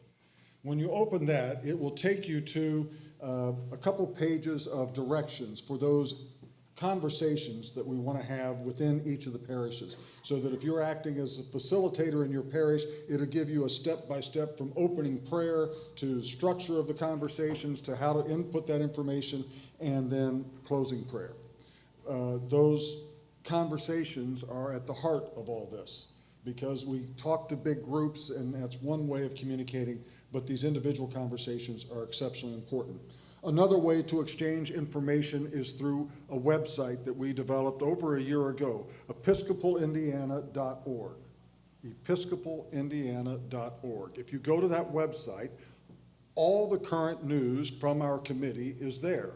The videos from the bishops is there. Access to these forums will be there. Ability to contact us and ask us questions is there. So I am, in my other life, by my trade, I am a football coach. And when I'm talking to a team and I have an assignment for them, and I wonder, are they tuning this out or not, I ask them all to repeat after me. So on 3, we'll say episcopalindiana.org, and we will forever remember that website. So 1, 2, 3, episcopalindiana.org. Thank you very much. You now know exactly how to get in touch with the community, with the committee, rather. Thank you so much. We're going to ask you to join all of us in a prayer for the committee. So let us pray. Lord, it is your voice that calls each of us to play our part in the story of your church. For you have made us for your purpose of revealing love in a challenging time and in a divided world. Enlighten our hearts to know what things we ought to do. Enlighten our minds to know what things we need to leave behind. Enlighten our spirits to embrace a future none but you know. Give us peace, give us courage, give us hope, and give us perseverance to take the steps necessary to continue to follow our lead. Amen. On behalf of our bishops, on behalf of the Reverend Jennifer Adams, who is our facilitator, the members of the committee, thank you going forward for your presence in this process with us. Thank you for your support, and thank you for your ongoing prayers for this committee in this process. Thank you.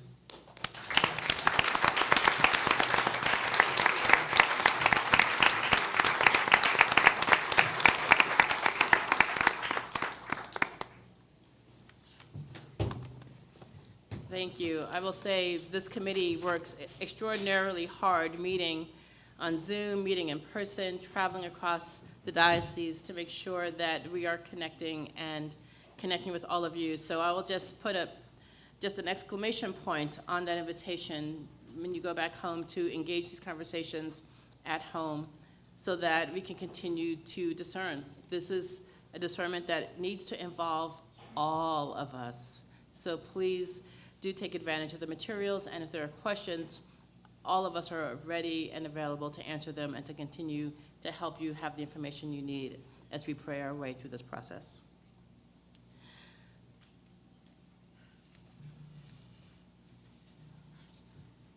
The Chair would like to introduce the co-conveners of the neighborhoods who have served this year.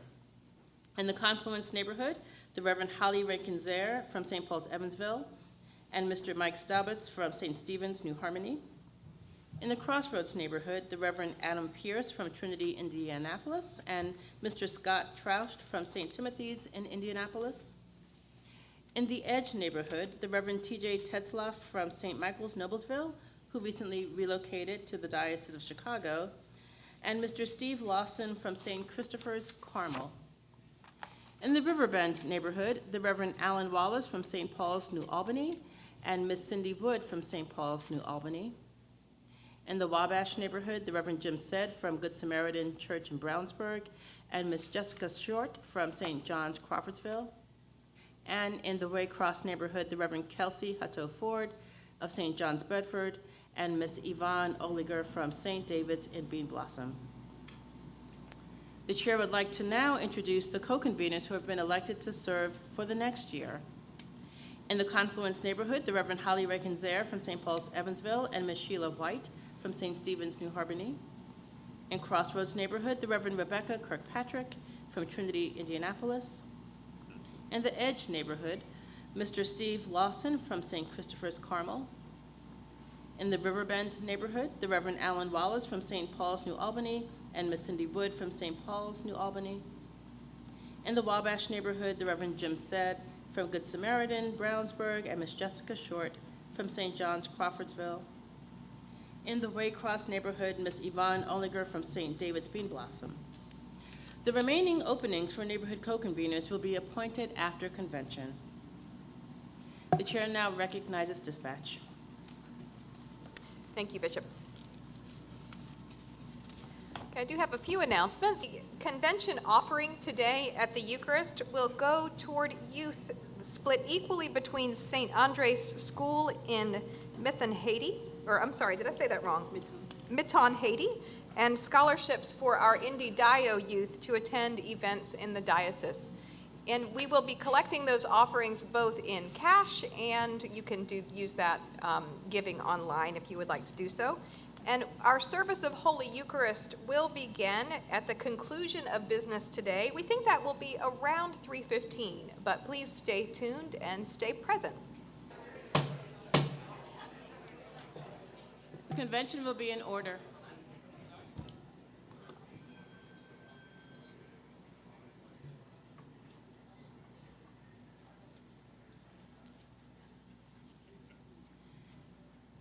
I know I've just asked for your attention, but actually, the next item of business is for you to turn to your neighbor and to tell them something that you love about your church.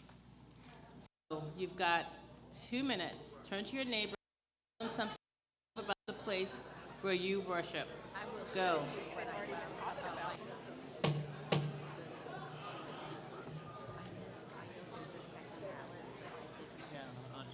Thank you for engaging that question.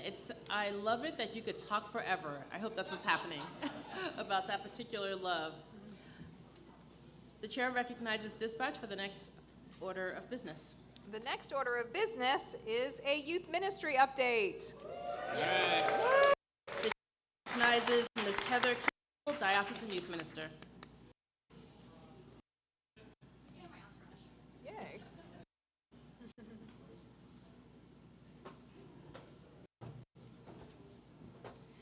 Good afternoon. Good afternoon. Let's see how many youth we can fit up here. Thank you, Bishop Jennifer. My name is Heather Campbell, and I joined the diocese 18 months ago as a diocesan youth minister, serving on the bishop's staff. My primary role is helping congregations succeed at youth ministry, coaching clergy and leaders and helping them develop ministry strategies. My secondary role, and the most fun one, is gathering youth a few times a year for trips trip and the fall retreat. Inside swag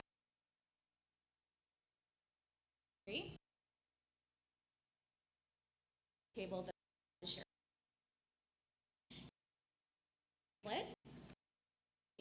On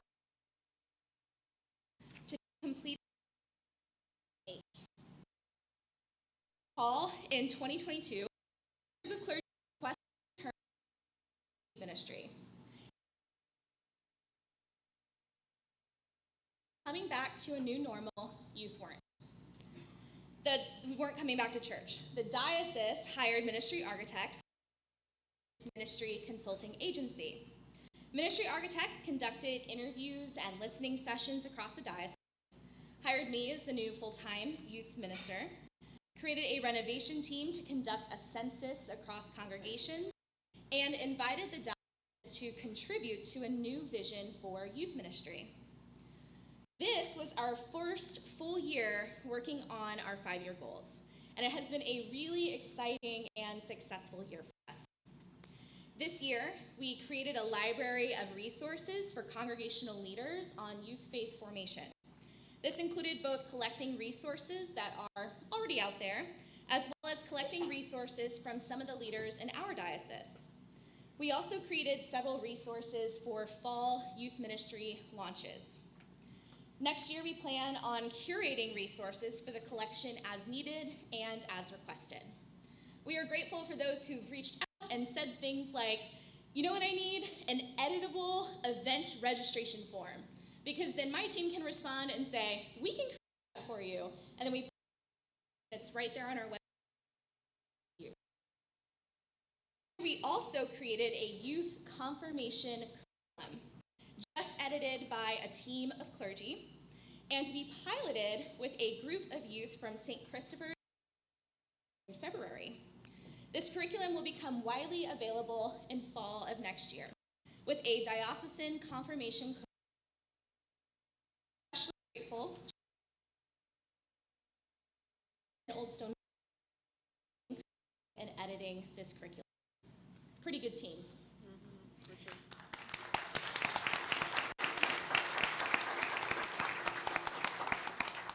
Our team launched youth ministry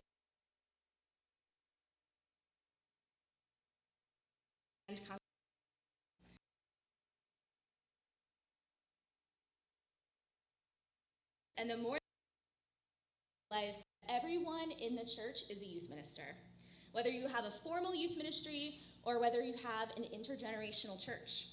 So for this reason, we created a congregational assessment to use with congregations who want to create or revitalize youth ministry in their church. Our first pilot was with the who identified a mission statement how they serve the youth in their congregation, and they are currently working on a plan to launch a youth program. We have 2 more congregations set to pilot this, St. Timothy's and Good Samaritans, and we plan to launch it on a wider scale next fall. In February, my goal is to launch our first youth leaders cohort. This cohort would meet for a day retreat twice a year with monthly virtual learning opportunities that fit participants' personal goals. Our goal with Youth Ministry University is to increase the competence, capability, and confidence of all those doing youth ministry in their congregations, whether they are laity or clergy. Another one of our goals is to create a youth ministry investment plan. This year, we overspent our youth budget. It's no secret. Half of those who attended our mission trip needed a full, which is why your donations today will be very helpful for our youth ministry next year. And even though we've offset the fall retreat by over half, making the fall retreat only $75, still people need help. We've proved that when removing the financial barriers, youth show up. So we are hopeful about the idea of an endowment that benefits young people in our diocese. Executive Council recently approved a feasibility study for 2025 that will identify the potential for a capital campaign of this kind. And then our last goal is our Christian Parenting and Caregivers grant from Lilly Endowment. I will allow Dr. Brian Steensland to share more about that in a little bit, but this year his team conducted over 100 interviews with parents and caregivers in the diocese.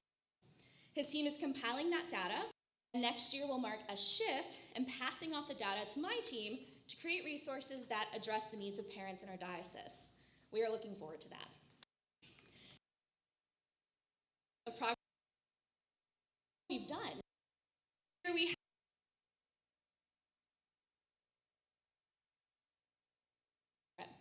So I am going to let my friends tell you more about those things. There are even a few pictures on the back of your pamphlet.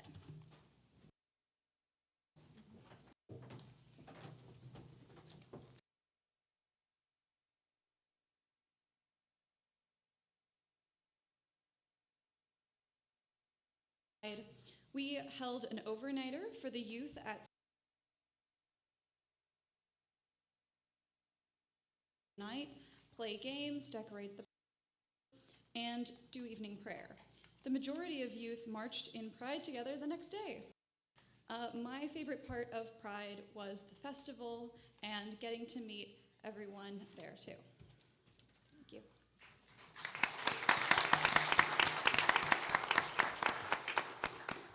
My name is Charlotte Mosier, and I attend St. Christopher's Episcopal Church in Carmel. This year at General Convention, the Bishops United Against Gun Violence invited youth from all over to attend a workshop on preventing gun violence and putting on a public witness to speak out. 4 youth from our diocese attended. We also got to observe convention and listen to both the House of Deputies and the House of Bishops. My favorite part of General Convention was spending time with other Episcopal youth and really having a sense of community. Thank you.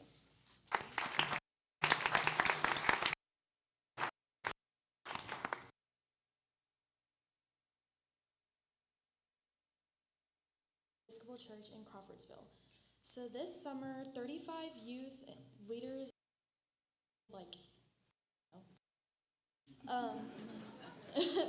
traveled to Philadelphia fellowship. During the day, we were around the city of brotherly love, and during the night, or like evening, we went to Rocky Steps, the Love Statue, Chinese Lantern Festival, and which I recommend. They were so good. And we helped around just plenty of churches and nations. And my favorite was, other than the is probably just like the community and getting to know all the people and just having a really positive experience.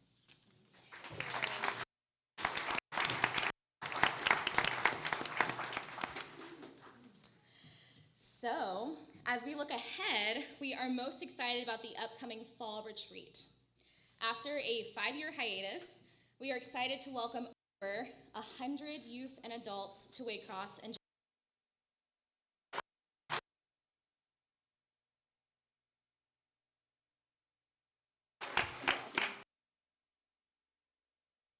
back here. They're like, what? So we have 80 youth spots total, and there's only 3 left. And this closes tomorrow, and this is a firm number. It's amazing. We would warmly welcome another male leader, and we are looking for a special needs buddy. But other than that, we also have all the adults we need, so we're very grateful. For perspective, when I started last May, 4 weeks in, we took 2 youth and 3 leaders on a mission trip. Through our activities last year, we engaged 27 individual youth. Not bad for your first 6 months. Starting this fall retreat, oh no, just you wait. I haven't told Bishop Jennifer these numbers yet. I was like, oh, just wait. I'm so excited. So after this fall retreat, we will have engaged at least 99 individual youth in this single year.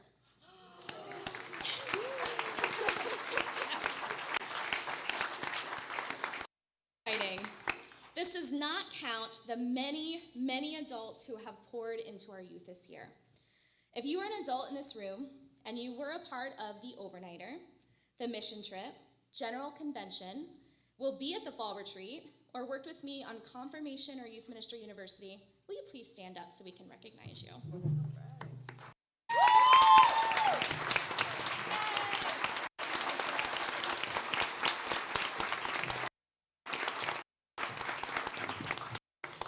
I am here. It is clear that God is honoring our hard work, and I hope that you all will celebrate with me the fruit of this work. Please do not hesitate in. There are so many ways that I can serve your congregation, and I love the work that we're already doing together. Please remember that my role is to help congregations. So if you need help conceptualizing what youth ministry looks like, whether you have 50 youth or no youth, I am here for you. And please remember, even if you have 1 youth, you have youth ministry. And we can build from there together. Thank you.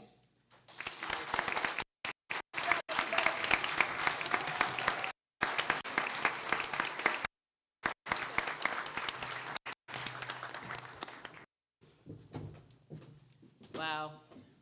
Really? Wow. Oh, okay. I mean, what's the next order of business after that? It's actually just making sure we can do more of that. Okay. Chair recognizes dispatch for our next order of business. We will now proceed to the second ballot for offices. The chair recognizes Canon Brendan O'Sullivan Hale to conduct the election. We are conducting a second ballot for Commission on Ministry.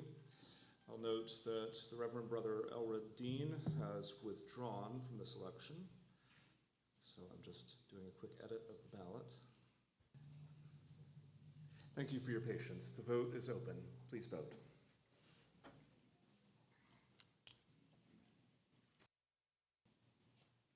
And the vote is closed.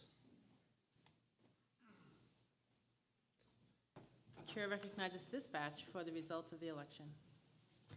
Thank you. Let's see here. Okay, we have an election. The Reverend Hipolito Fernandez Reina has been elected to serve on the Commission on Ministry. Congratulations, and thank you all. Thank you. I have received word that I understand is now public that there has been an election in the Diocese of West Missouri.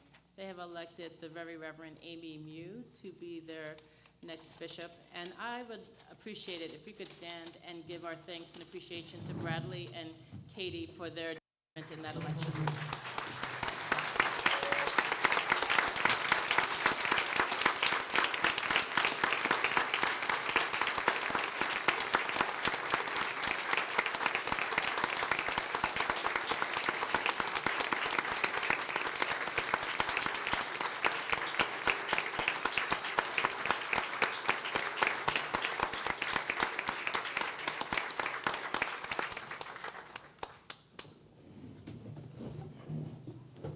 As a note of personal privilege, I would like to add, for those who, I mean, this may be obvious, but it's helpful to say that it is a big, vulnerable thing to discern in public. Live a little bit of suspended animation, both as priest and family and congregation. And so I do name you did us so proud. You showed up so beautifully and faithfully in that discernment.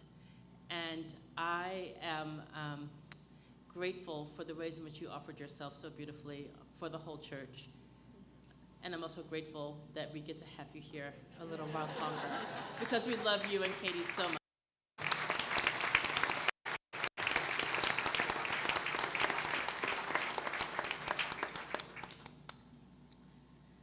The chair recognizes dispatch for the next order of business. The matter before the convention is notification of 3 constitutional amendments from the 81st General Convention of the Episcopal Church, which was held in July of 2024. The chair recognizes the Secretary of the Diocese, Mr. Sean Sullivan. Thank you, Bishop. And I want to say that one of the blessings in my life was to be part of the delegation to General Convention this year. Under the leadership of Bishop Jennifer and Canon Brendan. It was a great experience. And if what I'm about to announce excites you, think about the 82nd General Convention in July 2027 in Phoenix, Arizona. Average high 107 degrees, just saying. These amendments were passed at the 2024 General Convention, and the Secretary of the General Convention is required to inform each diocesan convention of all such changes.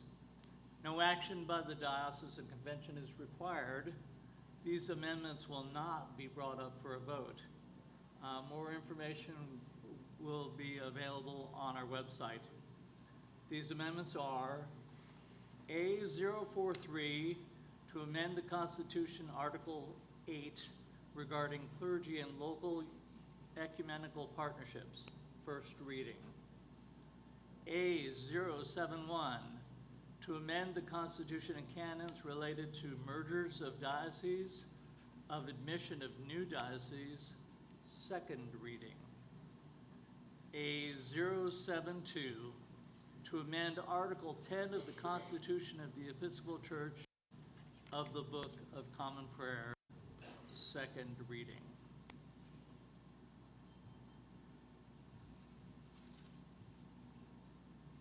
Thank you, Mr. Secretary.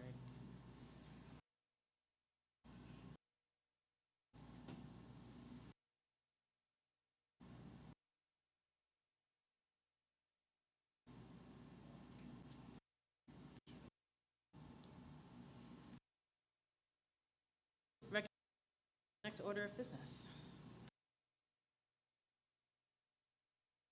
Christian parenting. The chair recognizes Dr. Brian Steensland, Program Director, to give the report. Welcome, Brian.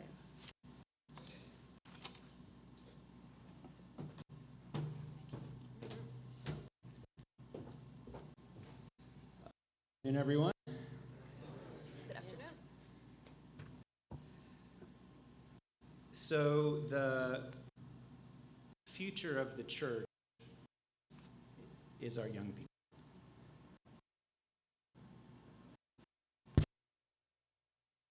The future is our young people, right? Yes. Right back there. So in that light, I have a project to tell you about. My name is Brian Steensland. I'm a lay youth leader at Trinity in Indianapolis, and I'm also a sociology professor at IU Indianapolis, not IUPUI anymore, IU Indianapolis, where I teach and do research on American religion. Last year, the Diocesan partnered together and received a grant from the Lilly Endowment for a project on Christian parenting. The project's goal is to better equip parents and caregivers to do faith formation, and specifically faith formation in the home. The home, after all, rather than church, is where most faith formation happens. The Christian Parenting Project is a 5-year project. It has 2 phases. There's a research phase that I'm leading, where we interview parents about their experiences regarding parenting and faith. And then there's an implementation phase, or what I like to think as an ideational and creational phase, that will be led by Heather Campbell in the bishop's office, where they will implement some of the findings from our study. So what I'd like to do now is give you a little bit of an update on where we are, and also extend some words of thanks, because many of you in this room helped with this, and I really want to acknowledge that. So here's the update. Over the last 10 months, we interviewed 144 families who represent 16 congregations from throughout the whole diocese. Those of you that don't speak social science, 144 in-depth interviews is a ton of interviews. So that is really cool news. The interviews were 90 minutes long, and we asked parents about a whole variety of things. The faith practices they engage with their kids at home, how much they talk about faith with their children, and what kinds of things spark those conversations. We asked them how directive they felt they could be with their children's spiritual lives. We asked them what their aspirations were for their kids' spiritual lives when their kids grow up. We asked them what they hope their children get out of church. We asked them what has gone well, what has been hard, and what they hope for next. I have to say, these were really powerful conversations. And I feel privileged to have been part of these conversations, because the cool thing about interviews like this is you talk to parents and you ask them questions that maybe no one has ever asked them before. And so you get to be part of their thinking through, often on the fly, what do I want for the spiritual life of my child, right? So it's been a real privilege. We also ask parents about their experiences with their youth ministry in their churches, the youth ministry in the diocese, and we ask for recommendations for how things could be better. If there were topics they wish that we could engage in more, if there were formats that might be most helpful for them, if they would participate in parenting cohorts, etc. So we have a ton of information. All told, it is the largest, most in-depth study of contemporary Episcopalians in the U.S. right now. And it is right here. It is right here in our diocese. So it's something that I hope we can take pride in. The National Church knows about it. The interim executive officer was just in town 2 weeks ago. I had a 90-minute coffee with her, and the National Church is really excited about this study. They are looking forward to finding out what we find out, and they are hoping that we become a national model for better equipping parents in faith formation at home. And it's really all because of you. So here is where the thanks come in. There are a ton of people to thank for this project. Most centrally, of course, is Bishop Jennifer and the bishop's staff. Jen Phelps and the now Right Reverend Kristen White were really instrumental in like getting the whole project off the ground. Heather Campbell has just been the most awesome partner.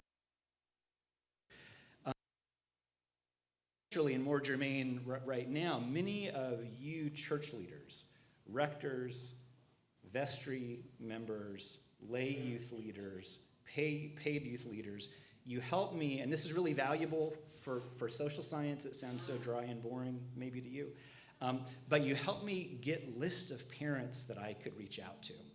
And this was relational work. Sometimes it felt like sensitive work. I've done it operation from the church leaders. So thank you.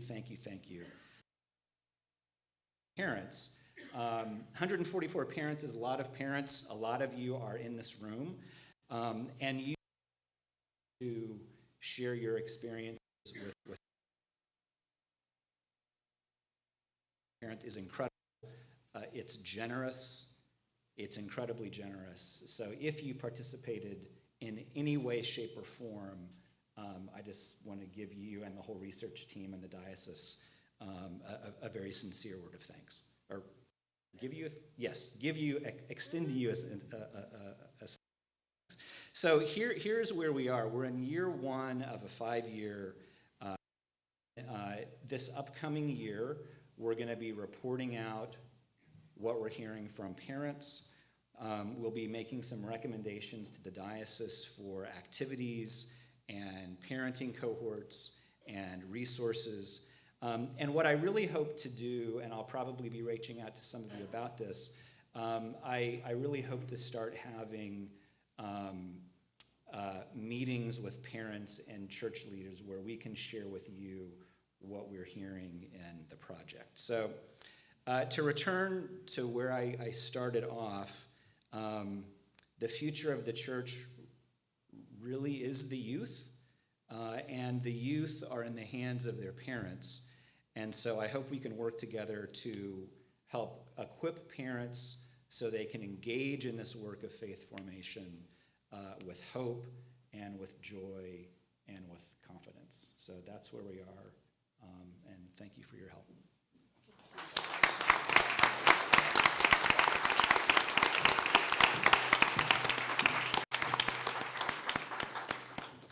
Thank you so much, Brian. Dispatch for the next order of business. The next business is a report from The chair recognizes give the report. Welcome, Sarah. Hello. Hello. This floor is kind of squishy. This has been a big and challenging year at Waycross, full of learning and growth, uncertainty and hope. I have had the joy of serving with an incredible staff and board, of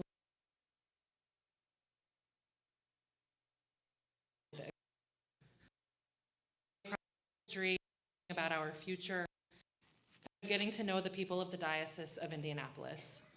It is an honor and a privilege to serve you as the executive director at Waycross Camp and Conference Center.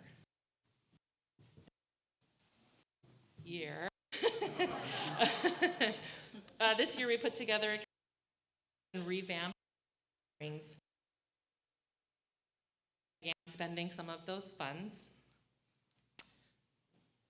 hosted many diocesan groups and retreats, as well as many different school groups, knitting and quilting groups, recovery, stroke camp, and more.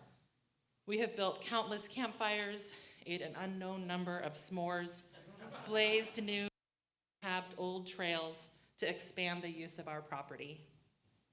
We had an incredible COVID. Julia Bell served as our director team for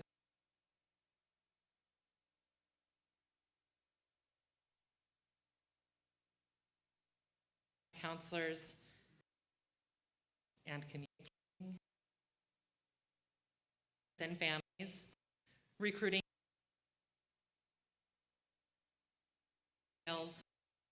conflict,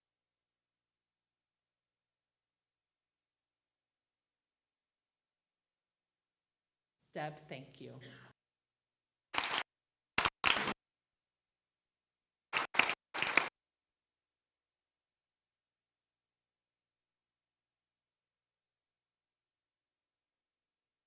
A position funded by our Lilly grant.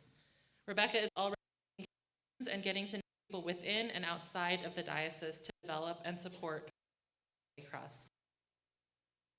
Please introduce yourself to her if you haven't already.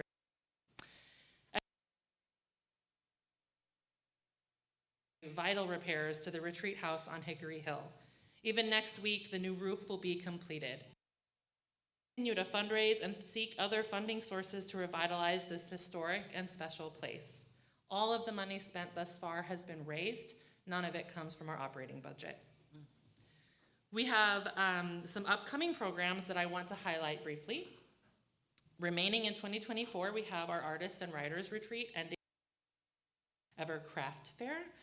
Registration for Artists and Writers ends on Monday, so sign up. One-night contemplative Advent retreat. In 2025, a full calendar. There are flyers in the back on our very colorful tie-dye and for our 2025 programs and summer camp, but a few that I want to make sure you know about before you leave today. In February,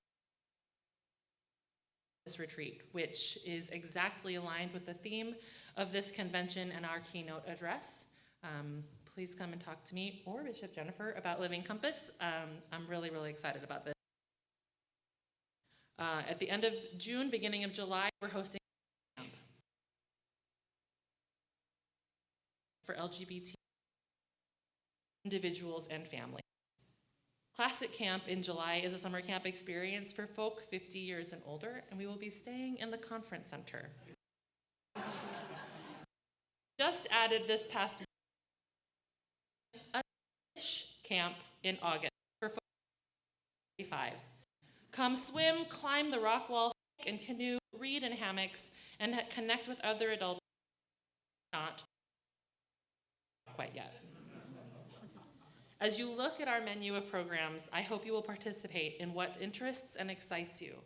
And reach out to Rebecca and me to let us know if there is something missing, something you would really love to see at Waycross. We want our programming, your needs. There's happening at Waycross, much to be celebrated. There is also much work to be done to grow and this work will take time, it will take partnership, it will take new ways of being and engaging. An important part of my job is to help cast a vision for Waycross and to invite people into that vision. Today, I want to continue some of that work with each of you and the congregations you represent. My hope for Waycross today and focus for the coming year is twofold.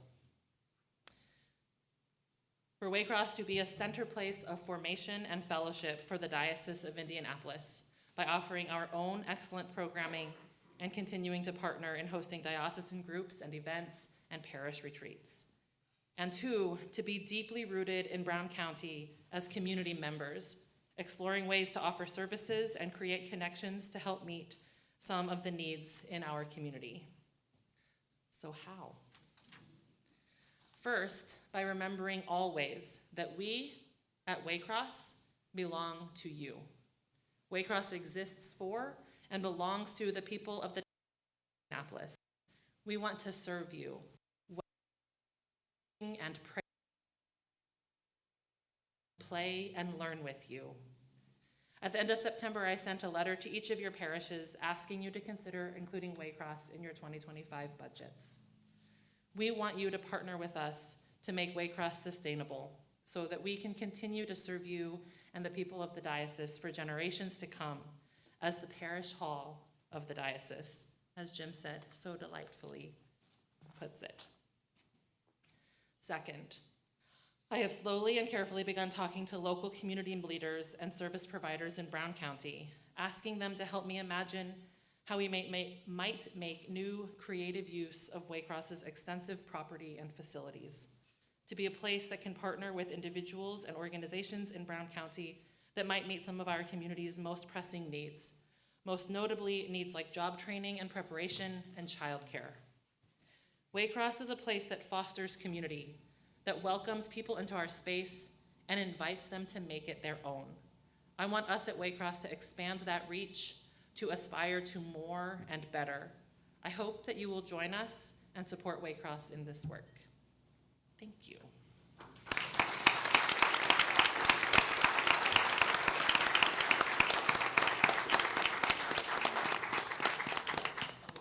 Thank you, Sarah.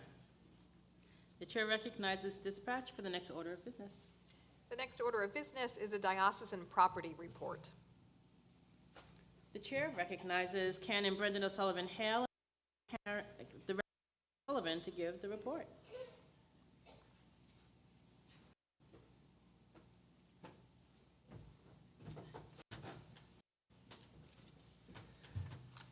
Thank you, Bishop. Some years since there has been a report to the convention on the diocese's real estate assets and transactions. However, over the last 12 months, we've had an unusual volume of activity in the real estate department, and that warrants reporting to this body so that we can be as transparent as possible about how diocesan leaders are stewarding the property entrusted to us for the benefit of us and our communities and to the glory of God. Before I get into the details of some of those transactions, I'm going to invite Karen Sullivan, the president of our standing committee, to speak a little bit about the standing committee's role in these transactions, as well as its perspective as how it makes decisions. Thank you. Thank you. So just to remind everybody that all parish property is held in trust for the diocese. So the diocese owns all of it, basically. And the diocese is financially responsible for any debt that any parish incurs at the end of the day. So all of the sales, purchases, and have to be approved by the state.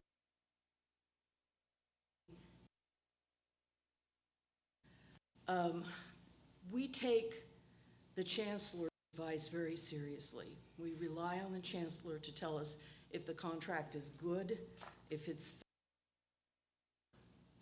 But the other things we consider are, will this be sustainable? Will what this parish wants to do and buy, will they be able to continue to support it and pay for it and maintain it? That's important. And the other thing that's important to us is, how is this going to impact the community around that parish? So who uses the building? What will happen to the neighborhood around it? What do the people we're selling it to want to do with it? What happens if it's empty? Are we going to leave an empty building in a neighborhood?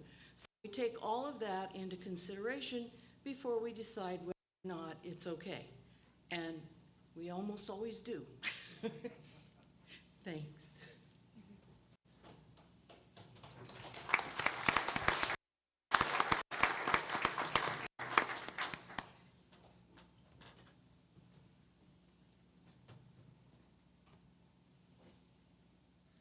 I just want to give you a little bit more detail about the transactions that we've entered into recently. First is one that has no small amount of heartbreak associated with it, and that's the sale of St. Stephen's Elwood to the city of Elwood in April of this year. The proceeds of that transaction were approximately $152,000, and those are being held in reserve for future action by Executive Council. I want you to know that Executive Council takes very seriously the responsibility to expend those funds in a way that is worthy of the legacy that St. Stephen's left behind after serving its community for more than a century. There was also a sale of a portion of the property of St. Timothy's, Indianapolis, to the city of Indianapolis for a flood control project.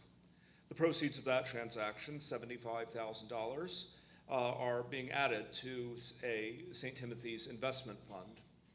The sale also included, as part of the sale price, an in-kind contribution of shoring up the creek embankment near St. Timothy's structure. Those of you who are familiar with the property know that St. Timothy's has been prone to flooding when it rains a sufficient amount, hence the flood control project, and so the embankment should ameliorate those issues. More recently, the diocese closed on a purchase of the former Lighthouse Christian Fellowship in Brownsburg for the use of Good Samaritan for approximately $1.3 million. Many of you are aware that Good Samaritan was running out of time in its current space. The school district has a 5-year time limit on churches using its space, and Good Samaritan has stretched that time thanks to the generosity of the school district. Nonetheless, finding a place to worship was an urgent issue, and this property, which is on prime real estate in Brownsburg, appeared at just the right time. Our purchase of the property was funded through the unrestricted fund, commonly known as the endowment, but we have financed the property with a $1.7 million loan from Chase, with funds beyond the purchase price being used for important rehabilitation and upgrades to the building. The loan payment, which again will be paid out of the unrestricted fund, is approximately $13,000 per month. Because of the way that we have financed this property, it will not impact the diocesan budget. So the property itself is an asset of the unrestricted fund, and the debt will be paid off from that fund itself.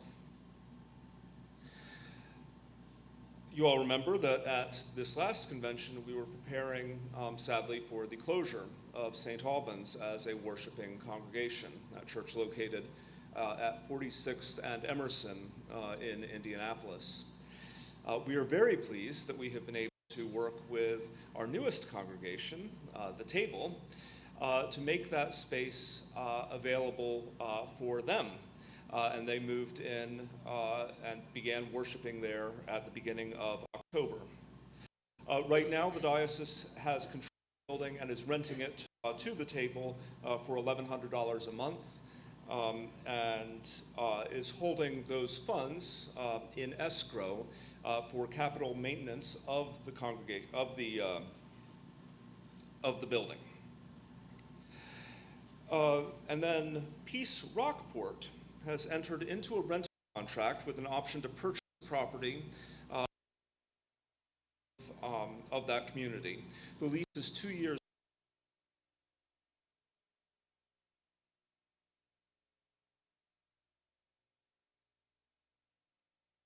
Before the standing committee yet. It's important to be aware, as I've alluded, that in the case of Good Samaritan and the Table, the diocese is retaining direct ownership of the buildings, considering each congregation's phase of development. Over time, the congregations are expected to take on full financial responsibility towards the building, for the buildings rather, as part of moving toward parish status. I also thank you on that various diocesan leadership bodies are thinking about.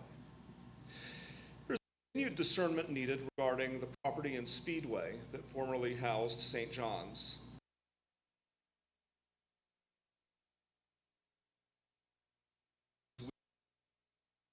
Community event. Are seeking a permanent home for the continuing worshiping St. John's, and Bishop Jennifer will have more to say about that in her address.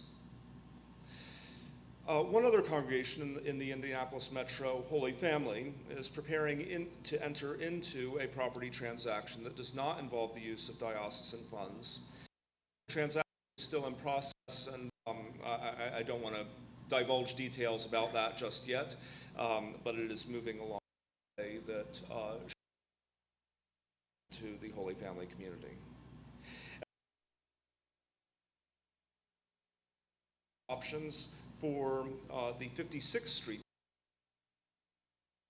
which anticipated as a future home for Good Samaritan, but for obvious reasons, we're now thinking about that a little bit differently about it. There are no decisions on the table yet. While sale of vacant or unused properties is always an option, it's not our first choice most of the time. We have to be mindful that in most cases, acquisition of similar properties in the future would be well beyond our reach, and that there is value to our communities for properties in their neighborhoods to be controlled by an entity whose motivation is not primarily profit, but the common good. Between these transactions and our continued work in the Church Buildings for Collaborative Partnerships project, it is increasingly clear that more robust leadership regarding the faithful stewardship of diocesan real estate is needed, so that the responsibilities of the various bodies with formal governance responsibilities for property, like the Standing Committee, are supported by focus and hopefully some expertise. We do not as yet know what shape that leadership needs to take. That the question will be a matter for Standing Committee and Executive Council to take up in the coming year. Thank you.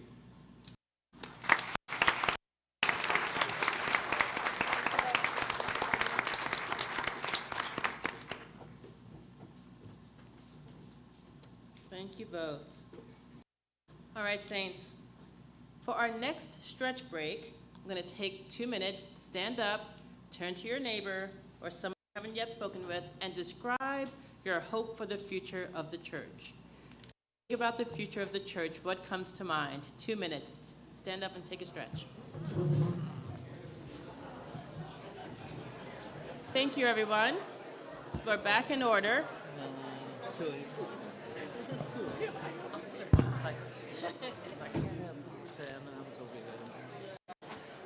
The chair recognizes dispatch for the next order of business.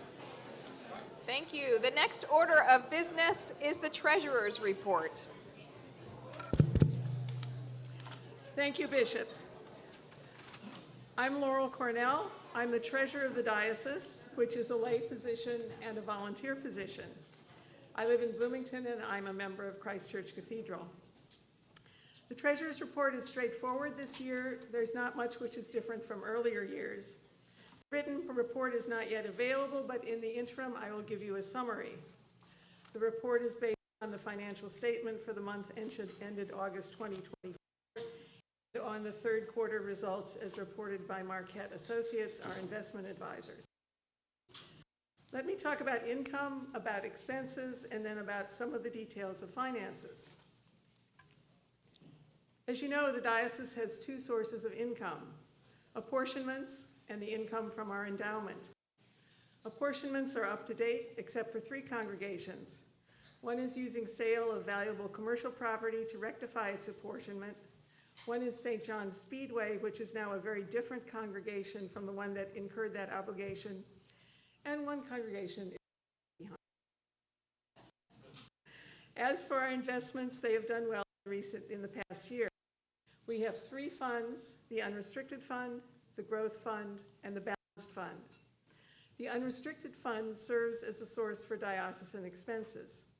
The growth fund and the balanced fund are investment funds for congregations. Over the past year, these 3 funds grew at rates of 23%, 28%, and 22%. We should be very happy with those rates. Their balances are $35 million, $11.5 million, and $6.5 million, respectively. Fundraising is another source of income. Even in the absence of a fundraising campaign, the bishop's appeal has garnered slightly over $3,000 in this past year. Turning to expenses, as of the end of August, expenses for the year have exceeded income by about $62,000. Usually expenses are income during the first half of the year, and income is greater than expense in the second half, so this is appropriate for this time of year. When we compare with the expenses for 2024, we find that we are right on target. We've received 68% of our income and spent 69% of our budgeted expenses. There are several line items that are over budget and several that are under budget, but nothing unusual. As you know, the diocese pays the cost of health insurance, not also for clergy in the diocese. This is a continuing expense that grows larger every year. It currently makes up more than 20% of our budget. That summarizes income and expenses. Let me mention several other topics. The budget for 2025 is in a separate presentation coming up soon. The Investment and Finance Committee is the group that oversees diocesan finances. We welcomed Ben Sapp of Jeffersonville to the committee this year. We helped with the financing of the purchase of the church building in Brownsburg. We helped Waycross audit and some financial management assistance. We gave a small grant and a large loan from the Revolving Loans and Grants Fund. If any of your congregations have need of funds for capital repairs or improvements, such as replacing a boiler or repairing a roof, please reapply to the Revolving Loan and Grant Fund. Chat with Brendan, and there is a form on the website. Let me thank the members of the Investment and Finance Committee, Norm Callahan, John Denson, Laura Dreyer, Isaiah Cook, C. Davies Reed. We had clean audit. Auditors praised Brendan for how easy.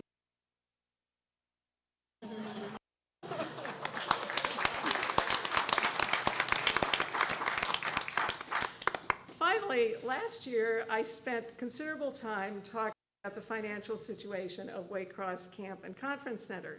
I'm sure you remember that. I'm glad to report that under our new executive director, Waycross's finances are improving. Let me ask Sarah Gunter to come up and tell us the several things she has initiated to improve Waycross's finances. Hi again. You may have noticed I didn't talk about our finances in my report. That was not because I was being negligent or trying to obfuscate, but because now is the time. There's a lot to say about our finances. Our finances are serious, and they are going to take a long time to get to a place of real health. But we did a few things this year to make moves towards that. We ended a contract with Ally Accounting in January. They were managing our accounting in ways that, our finances in ways that are not entirely clear to me, but that left our books in a ball of knots. Thousands of dollars in miscellaneous expenses, hundreds of thousands probably. Anyway, we needed to tell a clearer story, a more accurate story, in order to make better decisions regarding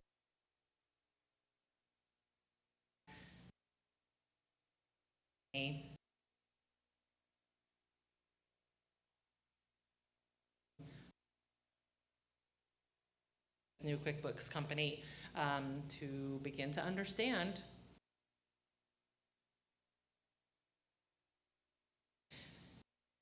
we completed the started in September.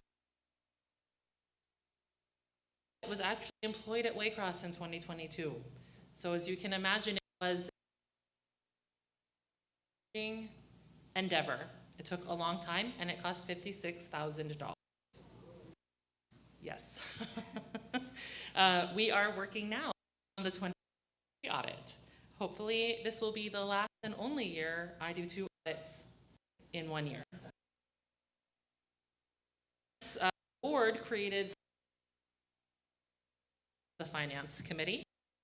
Laurel Cornell and Lara Dreyer serve on that committee as board members. On it also is Brendan, Elizabeth Gothrop, and Tom Wood.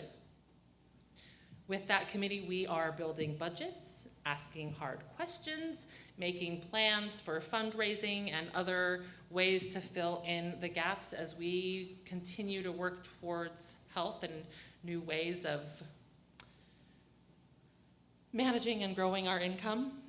I mentioned 2 foci, you gotta love that word, that I am leaning into in 2025. That's not entirely true because there's a third that is paramount to this work. That is transparency and accountability between myself as the executive director at Waycross and the board, and Waycross and the diocese, executive council, and the bishop. This new QuickBooks company, new ways of doing our finances and of giving financial statements is a step towards that. I increased our rates for 2025 by about 10%. That is probably not enough, but it is what I could do with the information or lack thereof that I have right now. So you will see that. Come to Waycross with your parish or other events. We're costing more. The world costs more. That is hard, and that is true. We are also holding our groups to the language in our contracts in new ways that also might feel surprising or jarring. If you're used to your deposit floating from event to event as things get canceled or rescheduled, or being refunded, or please read our contracts carefully and ask if you have questions. But we need to be good business managers of this place.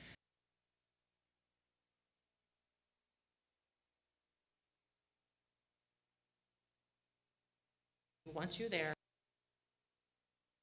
We do have scholars who help you come to Artist Retreat, Pride Camp, class, any of our events.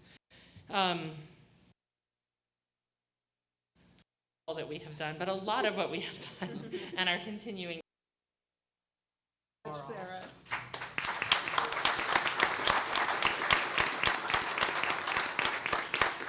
We've made the commitment to Waycross, the financial commitment to Waycross. Turning Waycross around financially is going to take perhaps longer than we wish, but we're making really significant steps in doing this. So we should be proud of ourselves, of everything that has happened in the past year. So I've discussed income, expenses, and various aspects of the financial workings of the diocese, including the budget, the work of the investment and finance committee, the audit, and Waycross Camp and Conference Center. The treasurer's report to convention. Thank you for your attention. If you have questions, please talk with Brendan or me afterwards, or email, phone, or text us. Thank you. Thank you, Laurel.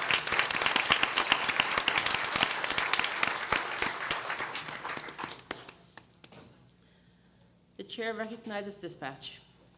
The next order of business is the presentation of the 2025 budget. The chair recognizes the Reverend C. Davies Reed to present the 2025 budget. The trick is getting up those steps. Yes. It is.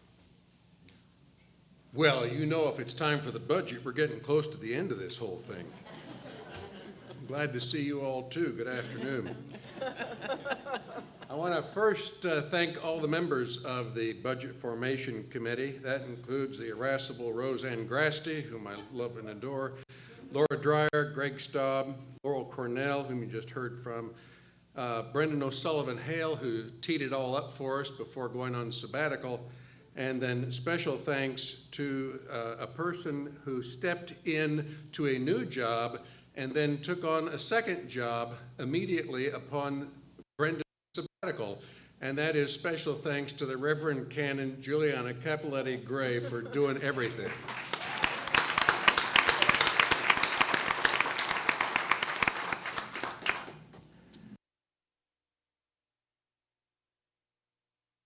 This year, we are one of two dioceses in the church that provide health care to our clergy, the other one being in Texas. And early in the season, we got a warning shot to be prepared for a larger than usual increase in healthcare costs this year. And so we put in a larger than normal placeholder as we worked through the budget season. That turns out to have been a good, prudent thing to do because the numbers came in lower. Thanks be to God. So that's a good thing. As we get into healthcare, I will just take a moment to implore you about reminding you about clergy annual physicals. The clergy annual physical is covered 100% by your insurance, and clergy who get a physical receive a 1% rebate on their healthcare premium copay once they've had their physical and get a little form signed. So, delegates, vestry, and congregation members, when it comes to the care and feeding of your clergy, make sure they get their annual physical. Now, on to the income side of things. Laurel mentioned apportionment and income from our invested funds as our two major portions of income.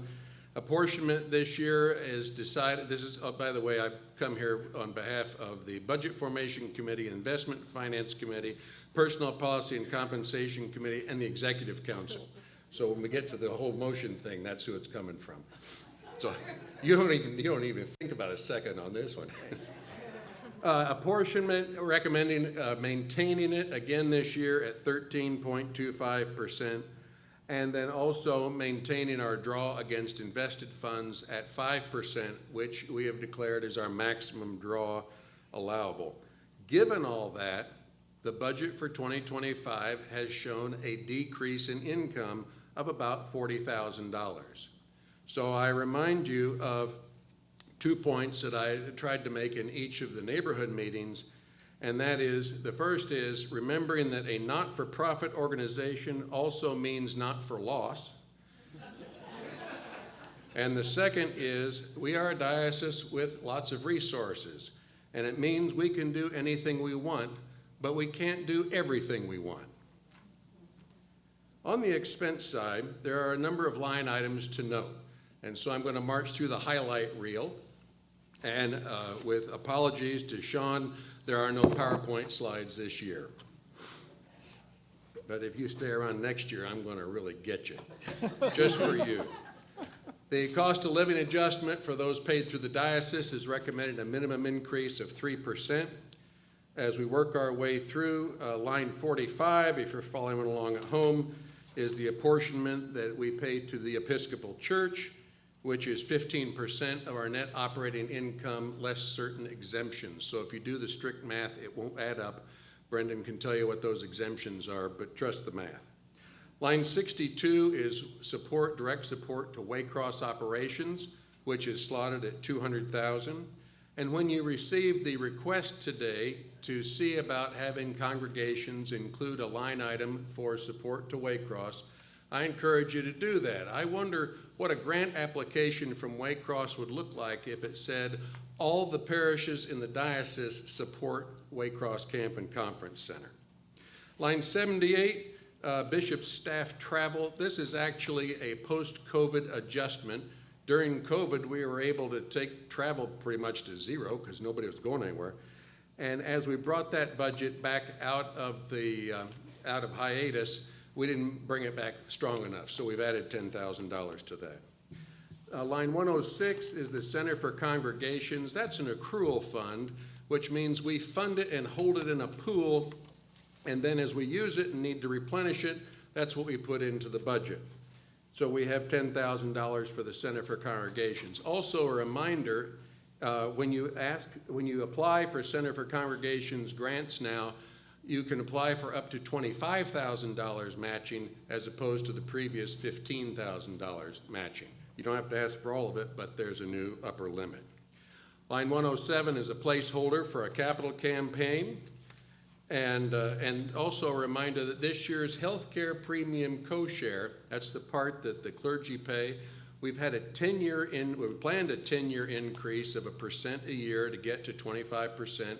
We suspended that for a couple of years during COVID, and this year is the final year of raising that. So it'll be 25% in 2025, and we will have completed the goal of bringing that up to 25%.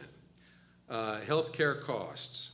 Line 134, bishop staff, around 98,000. Retirees, around 25,000. That's line 139. Line 140, all other eligible clergy, a little over 700,000. To say that total health care for 2025 is scheduled to be $828,000 and change.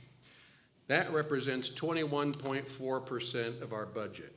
$1 out of every 5 in our budget goes to health care. And on behalf of the clergy, I want to say thank you. Imagine if that cost went back to the congregations. How many clergy would we lose just like that? how many of us would no longer be full-time? It's a huge benefit. It's a great recruiting tool, and it is very much appreciated. So thank you for that. Line 140, thank you. Line 142 is an increase in our property and casualty insurance, and that's due to taking on St. Albans facility under the umbrella of the diocese. So that'll be there for a while, and then it will move on.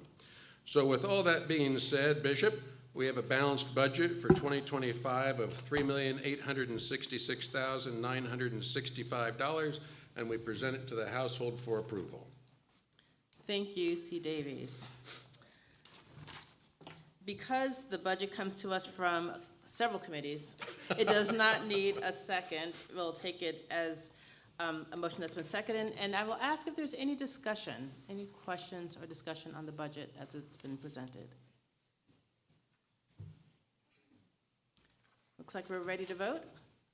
This is a vote by simple majority, and we will do this as a voice vote. So all in favor of the 2025 budget, please indicate by saying aye. Aye. Any opposed, nay. Any abstentions? The budget passes unanimously. Thank you so much. Thank you.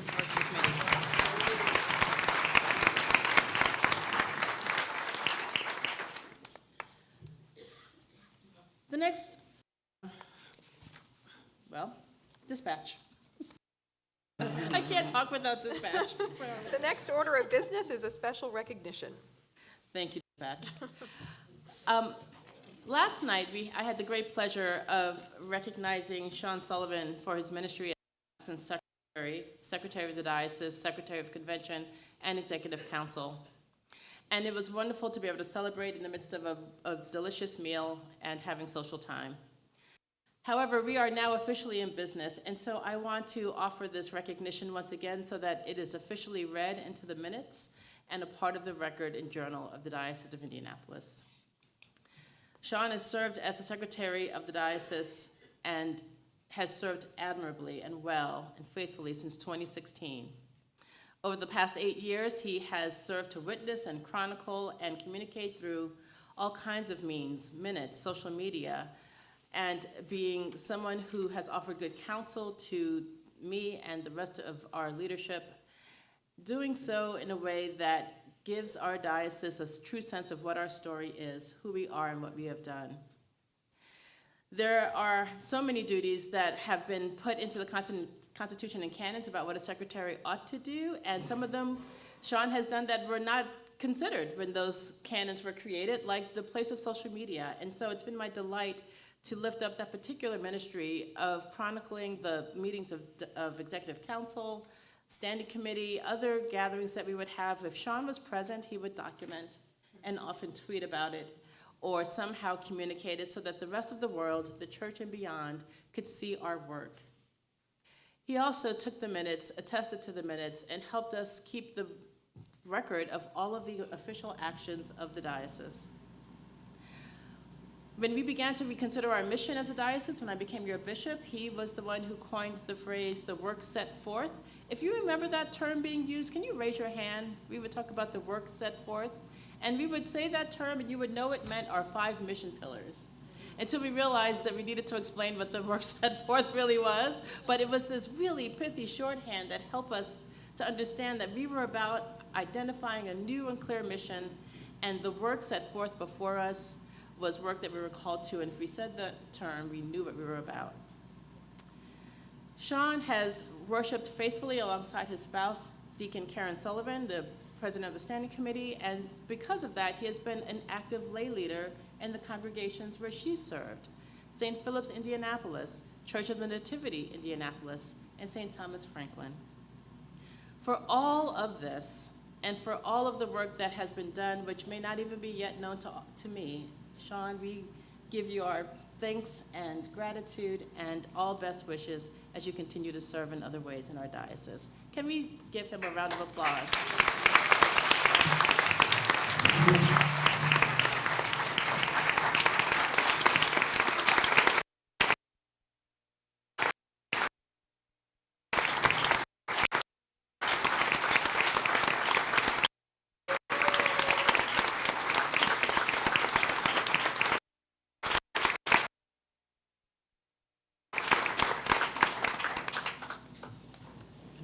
to write that all down.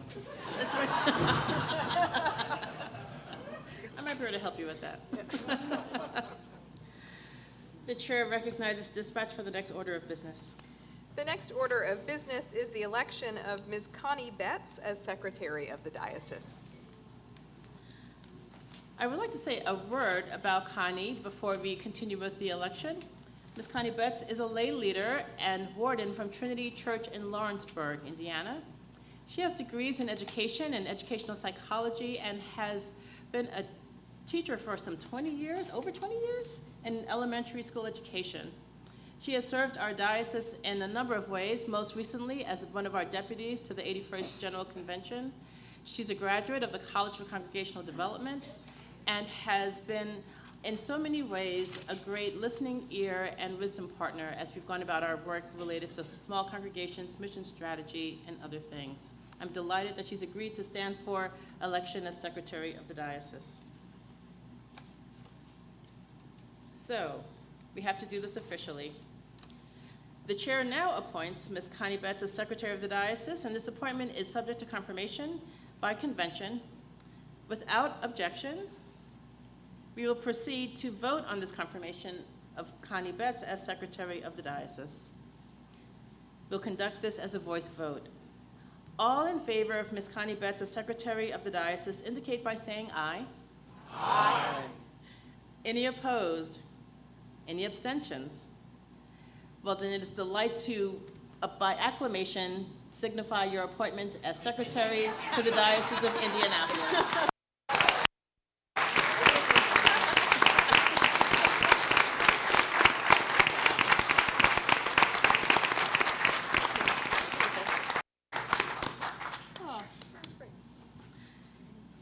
Chair recognizes dispatch for the next order of business. Oh, are we moving to courtesy resolutions already? I guess so. What time is it? 2:27?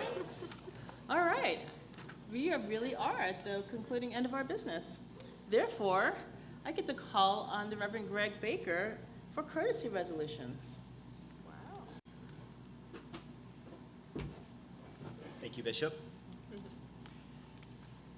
Dear friends in Christ, whereas the Reverend Paul Jacobson, the Reverend Yuri Rodriguez, El Coro Latinoamericano of Christ Church Cathedral, and the Diocesan Staff Convention Planning Team have all labored faithfully behind the scenes for months to plan all aspects of this 187th Diocesan Convention. Mr. Charles Renee and Under Production Multimedia have given outstanding service in technological matters relating to the convention, which enables us to see and hear one another within the room and connect what happens here to the diocese and to the wider world. And CRG Events Center has given exceptional service in providing space and hospitality to the convention. And whereas the Right Reverend Catherine Waynick, 10th Bishop of the Diocese of Indianapolis, will soon be celebrating her birthday on November 13th. And whereas Sean Sullivan is retiring from Secretary of the Convention and of the Diocese after serving faithfully in his role since 2016, recording proceedings and actions of our common life for current and future generations. And whereas the Most Reverend Sean Rowe was elected and installed as the 28th presiding bishop of the Episcopal Church and calls us to collaborate with him and other bodies within and outside the church in fruitful ministry for the building up of the kingdom of God. And whereas the Reverend Tim Graham was recently installed as bishop in the Evangelical Lutheran Church in America for the Indiana-Kentucky Synod, and the full communion agreement between our two bodies calls us to seek opportunities for creative collaboration. And whereas the Reverend James Clark III has inspired, challenged, and deepened our experience of our convention theme of sacred places, sacred grounds, with his workshop and plenary presentations, and whereas his work in the church continues to call us faithfully to imagine how we utilize our sacred spaces for the good of our communities. And whereas the Reverend Dr. Bradley Pace having offered many years of faithful service at St. John's, Lafayette, has courageously submitted himself for consideration for the episcopate in the Diocese of West Missouri.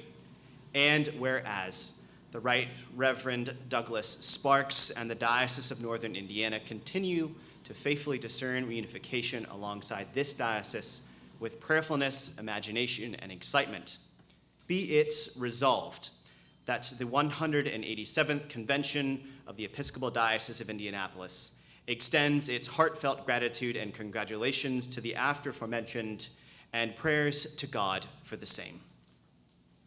Thank you. Thank you. I think we can accept all of those courtesy resolutions by acclamation.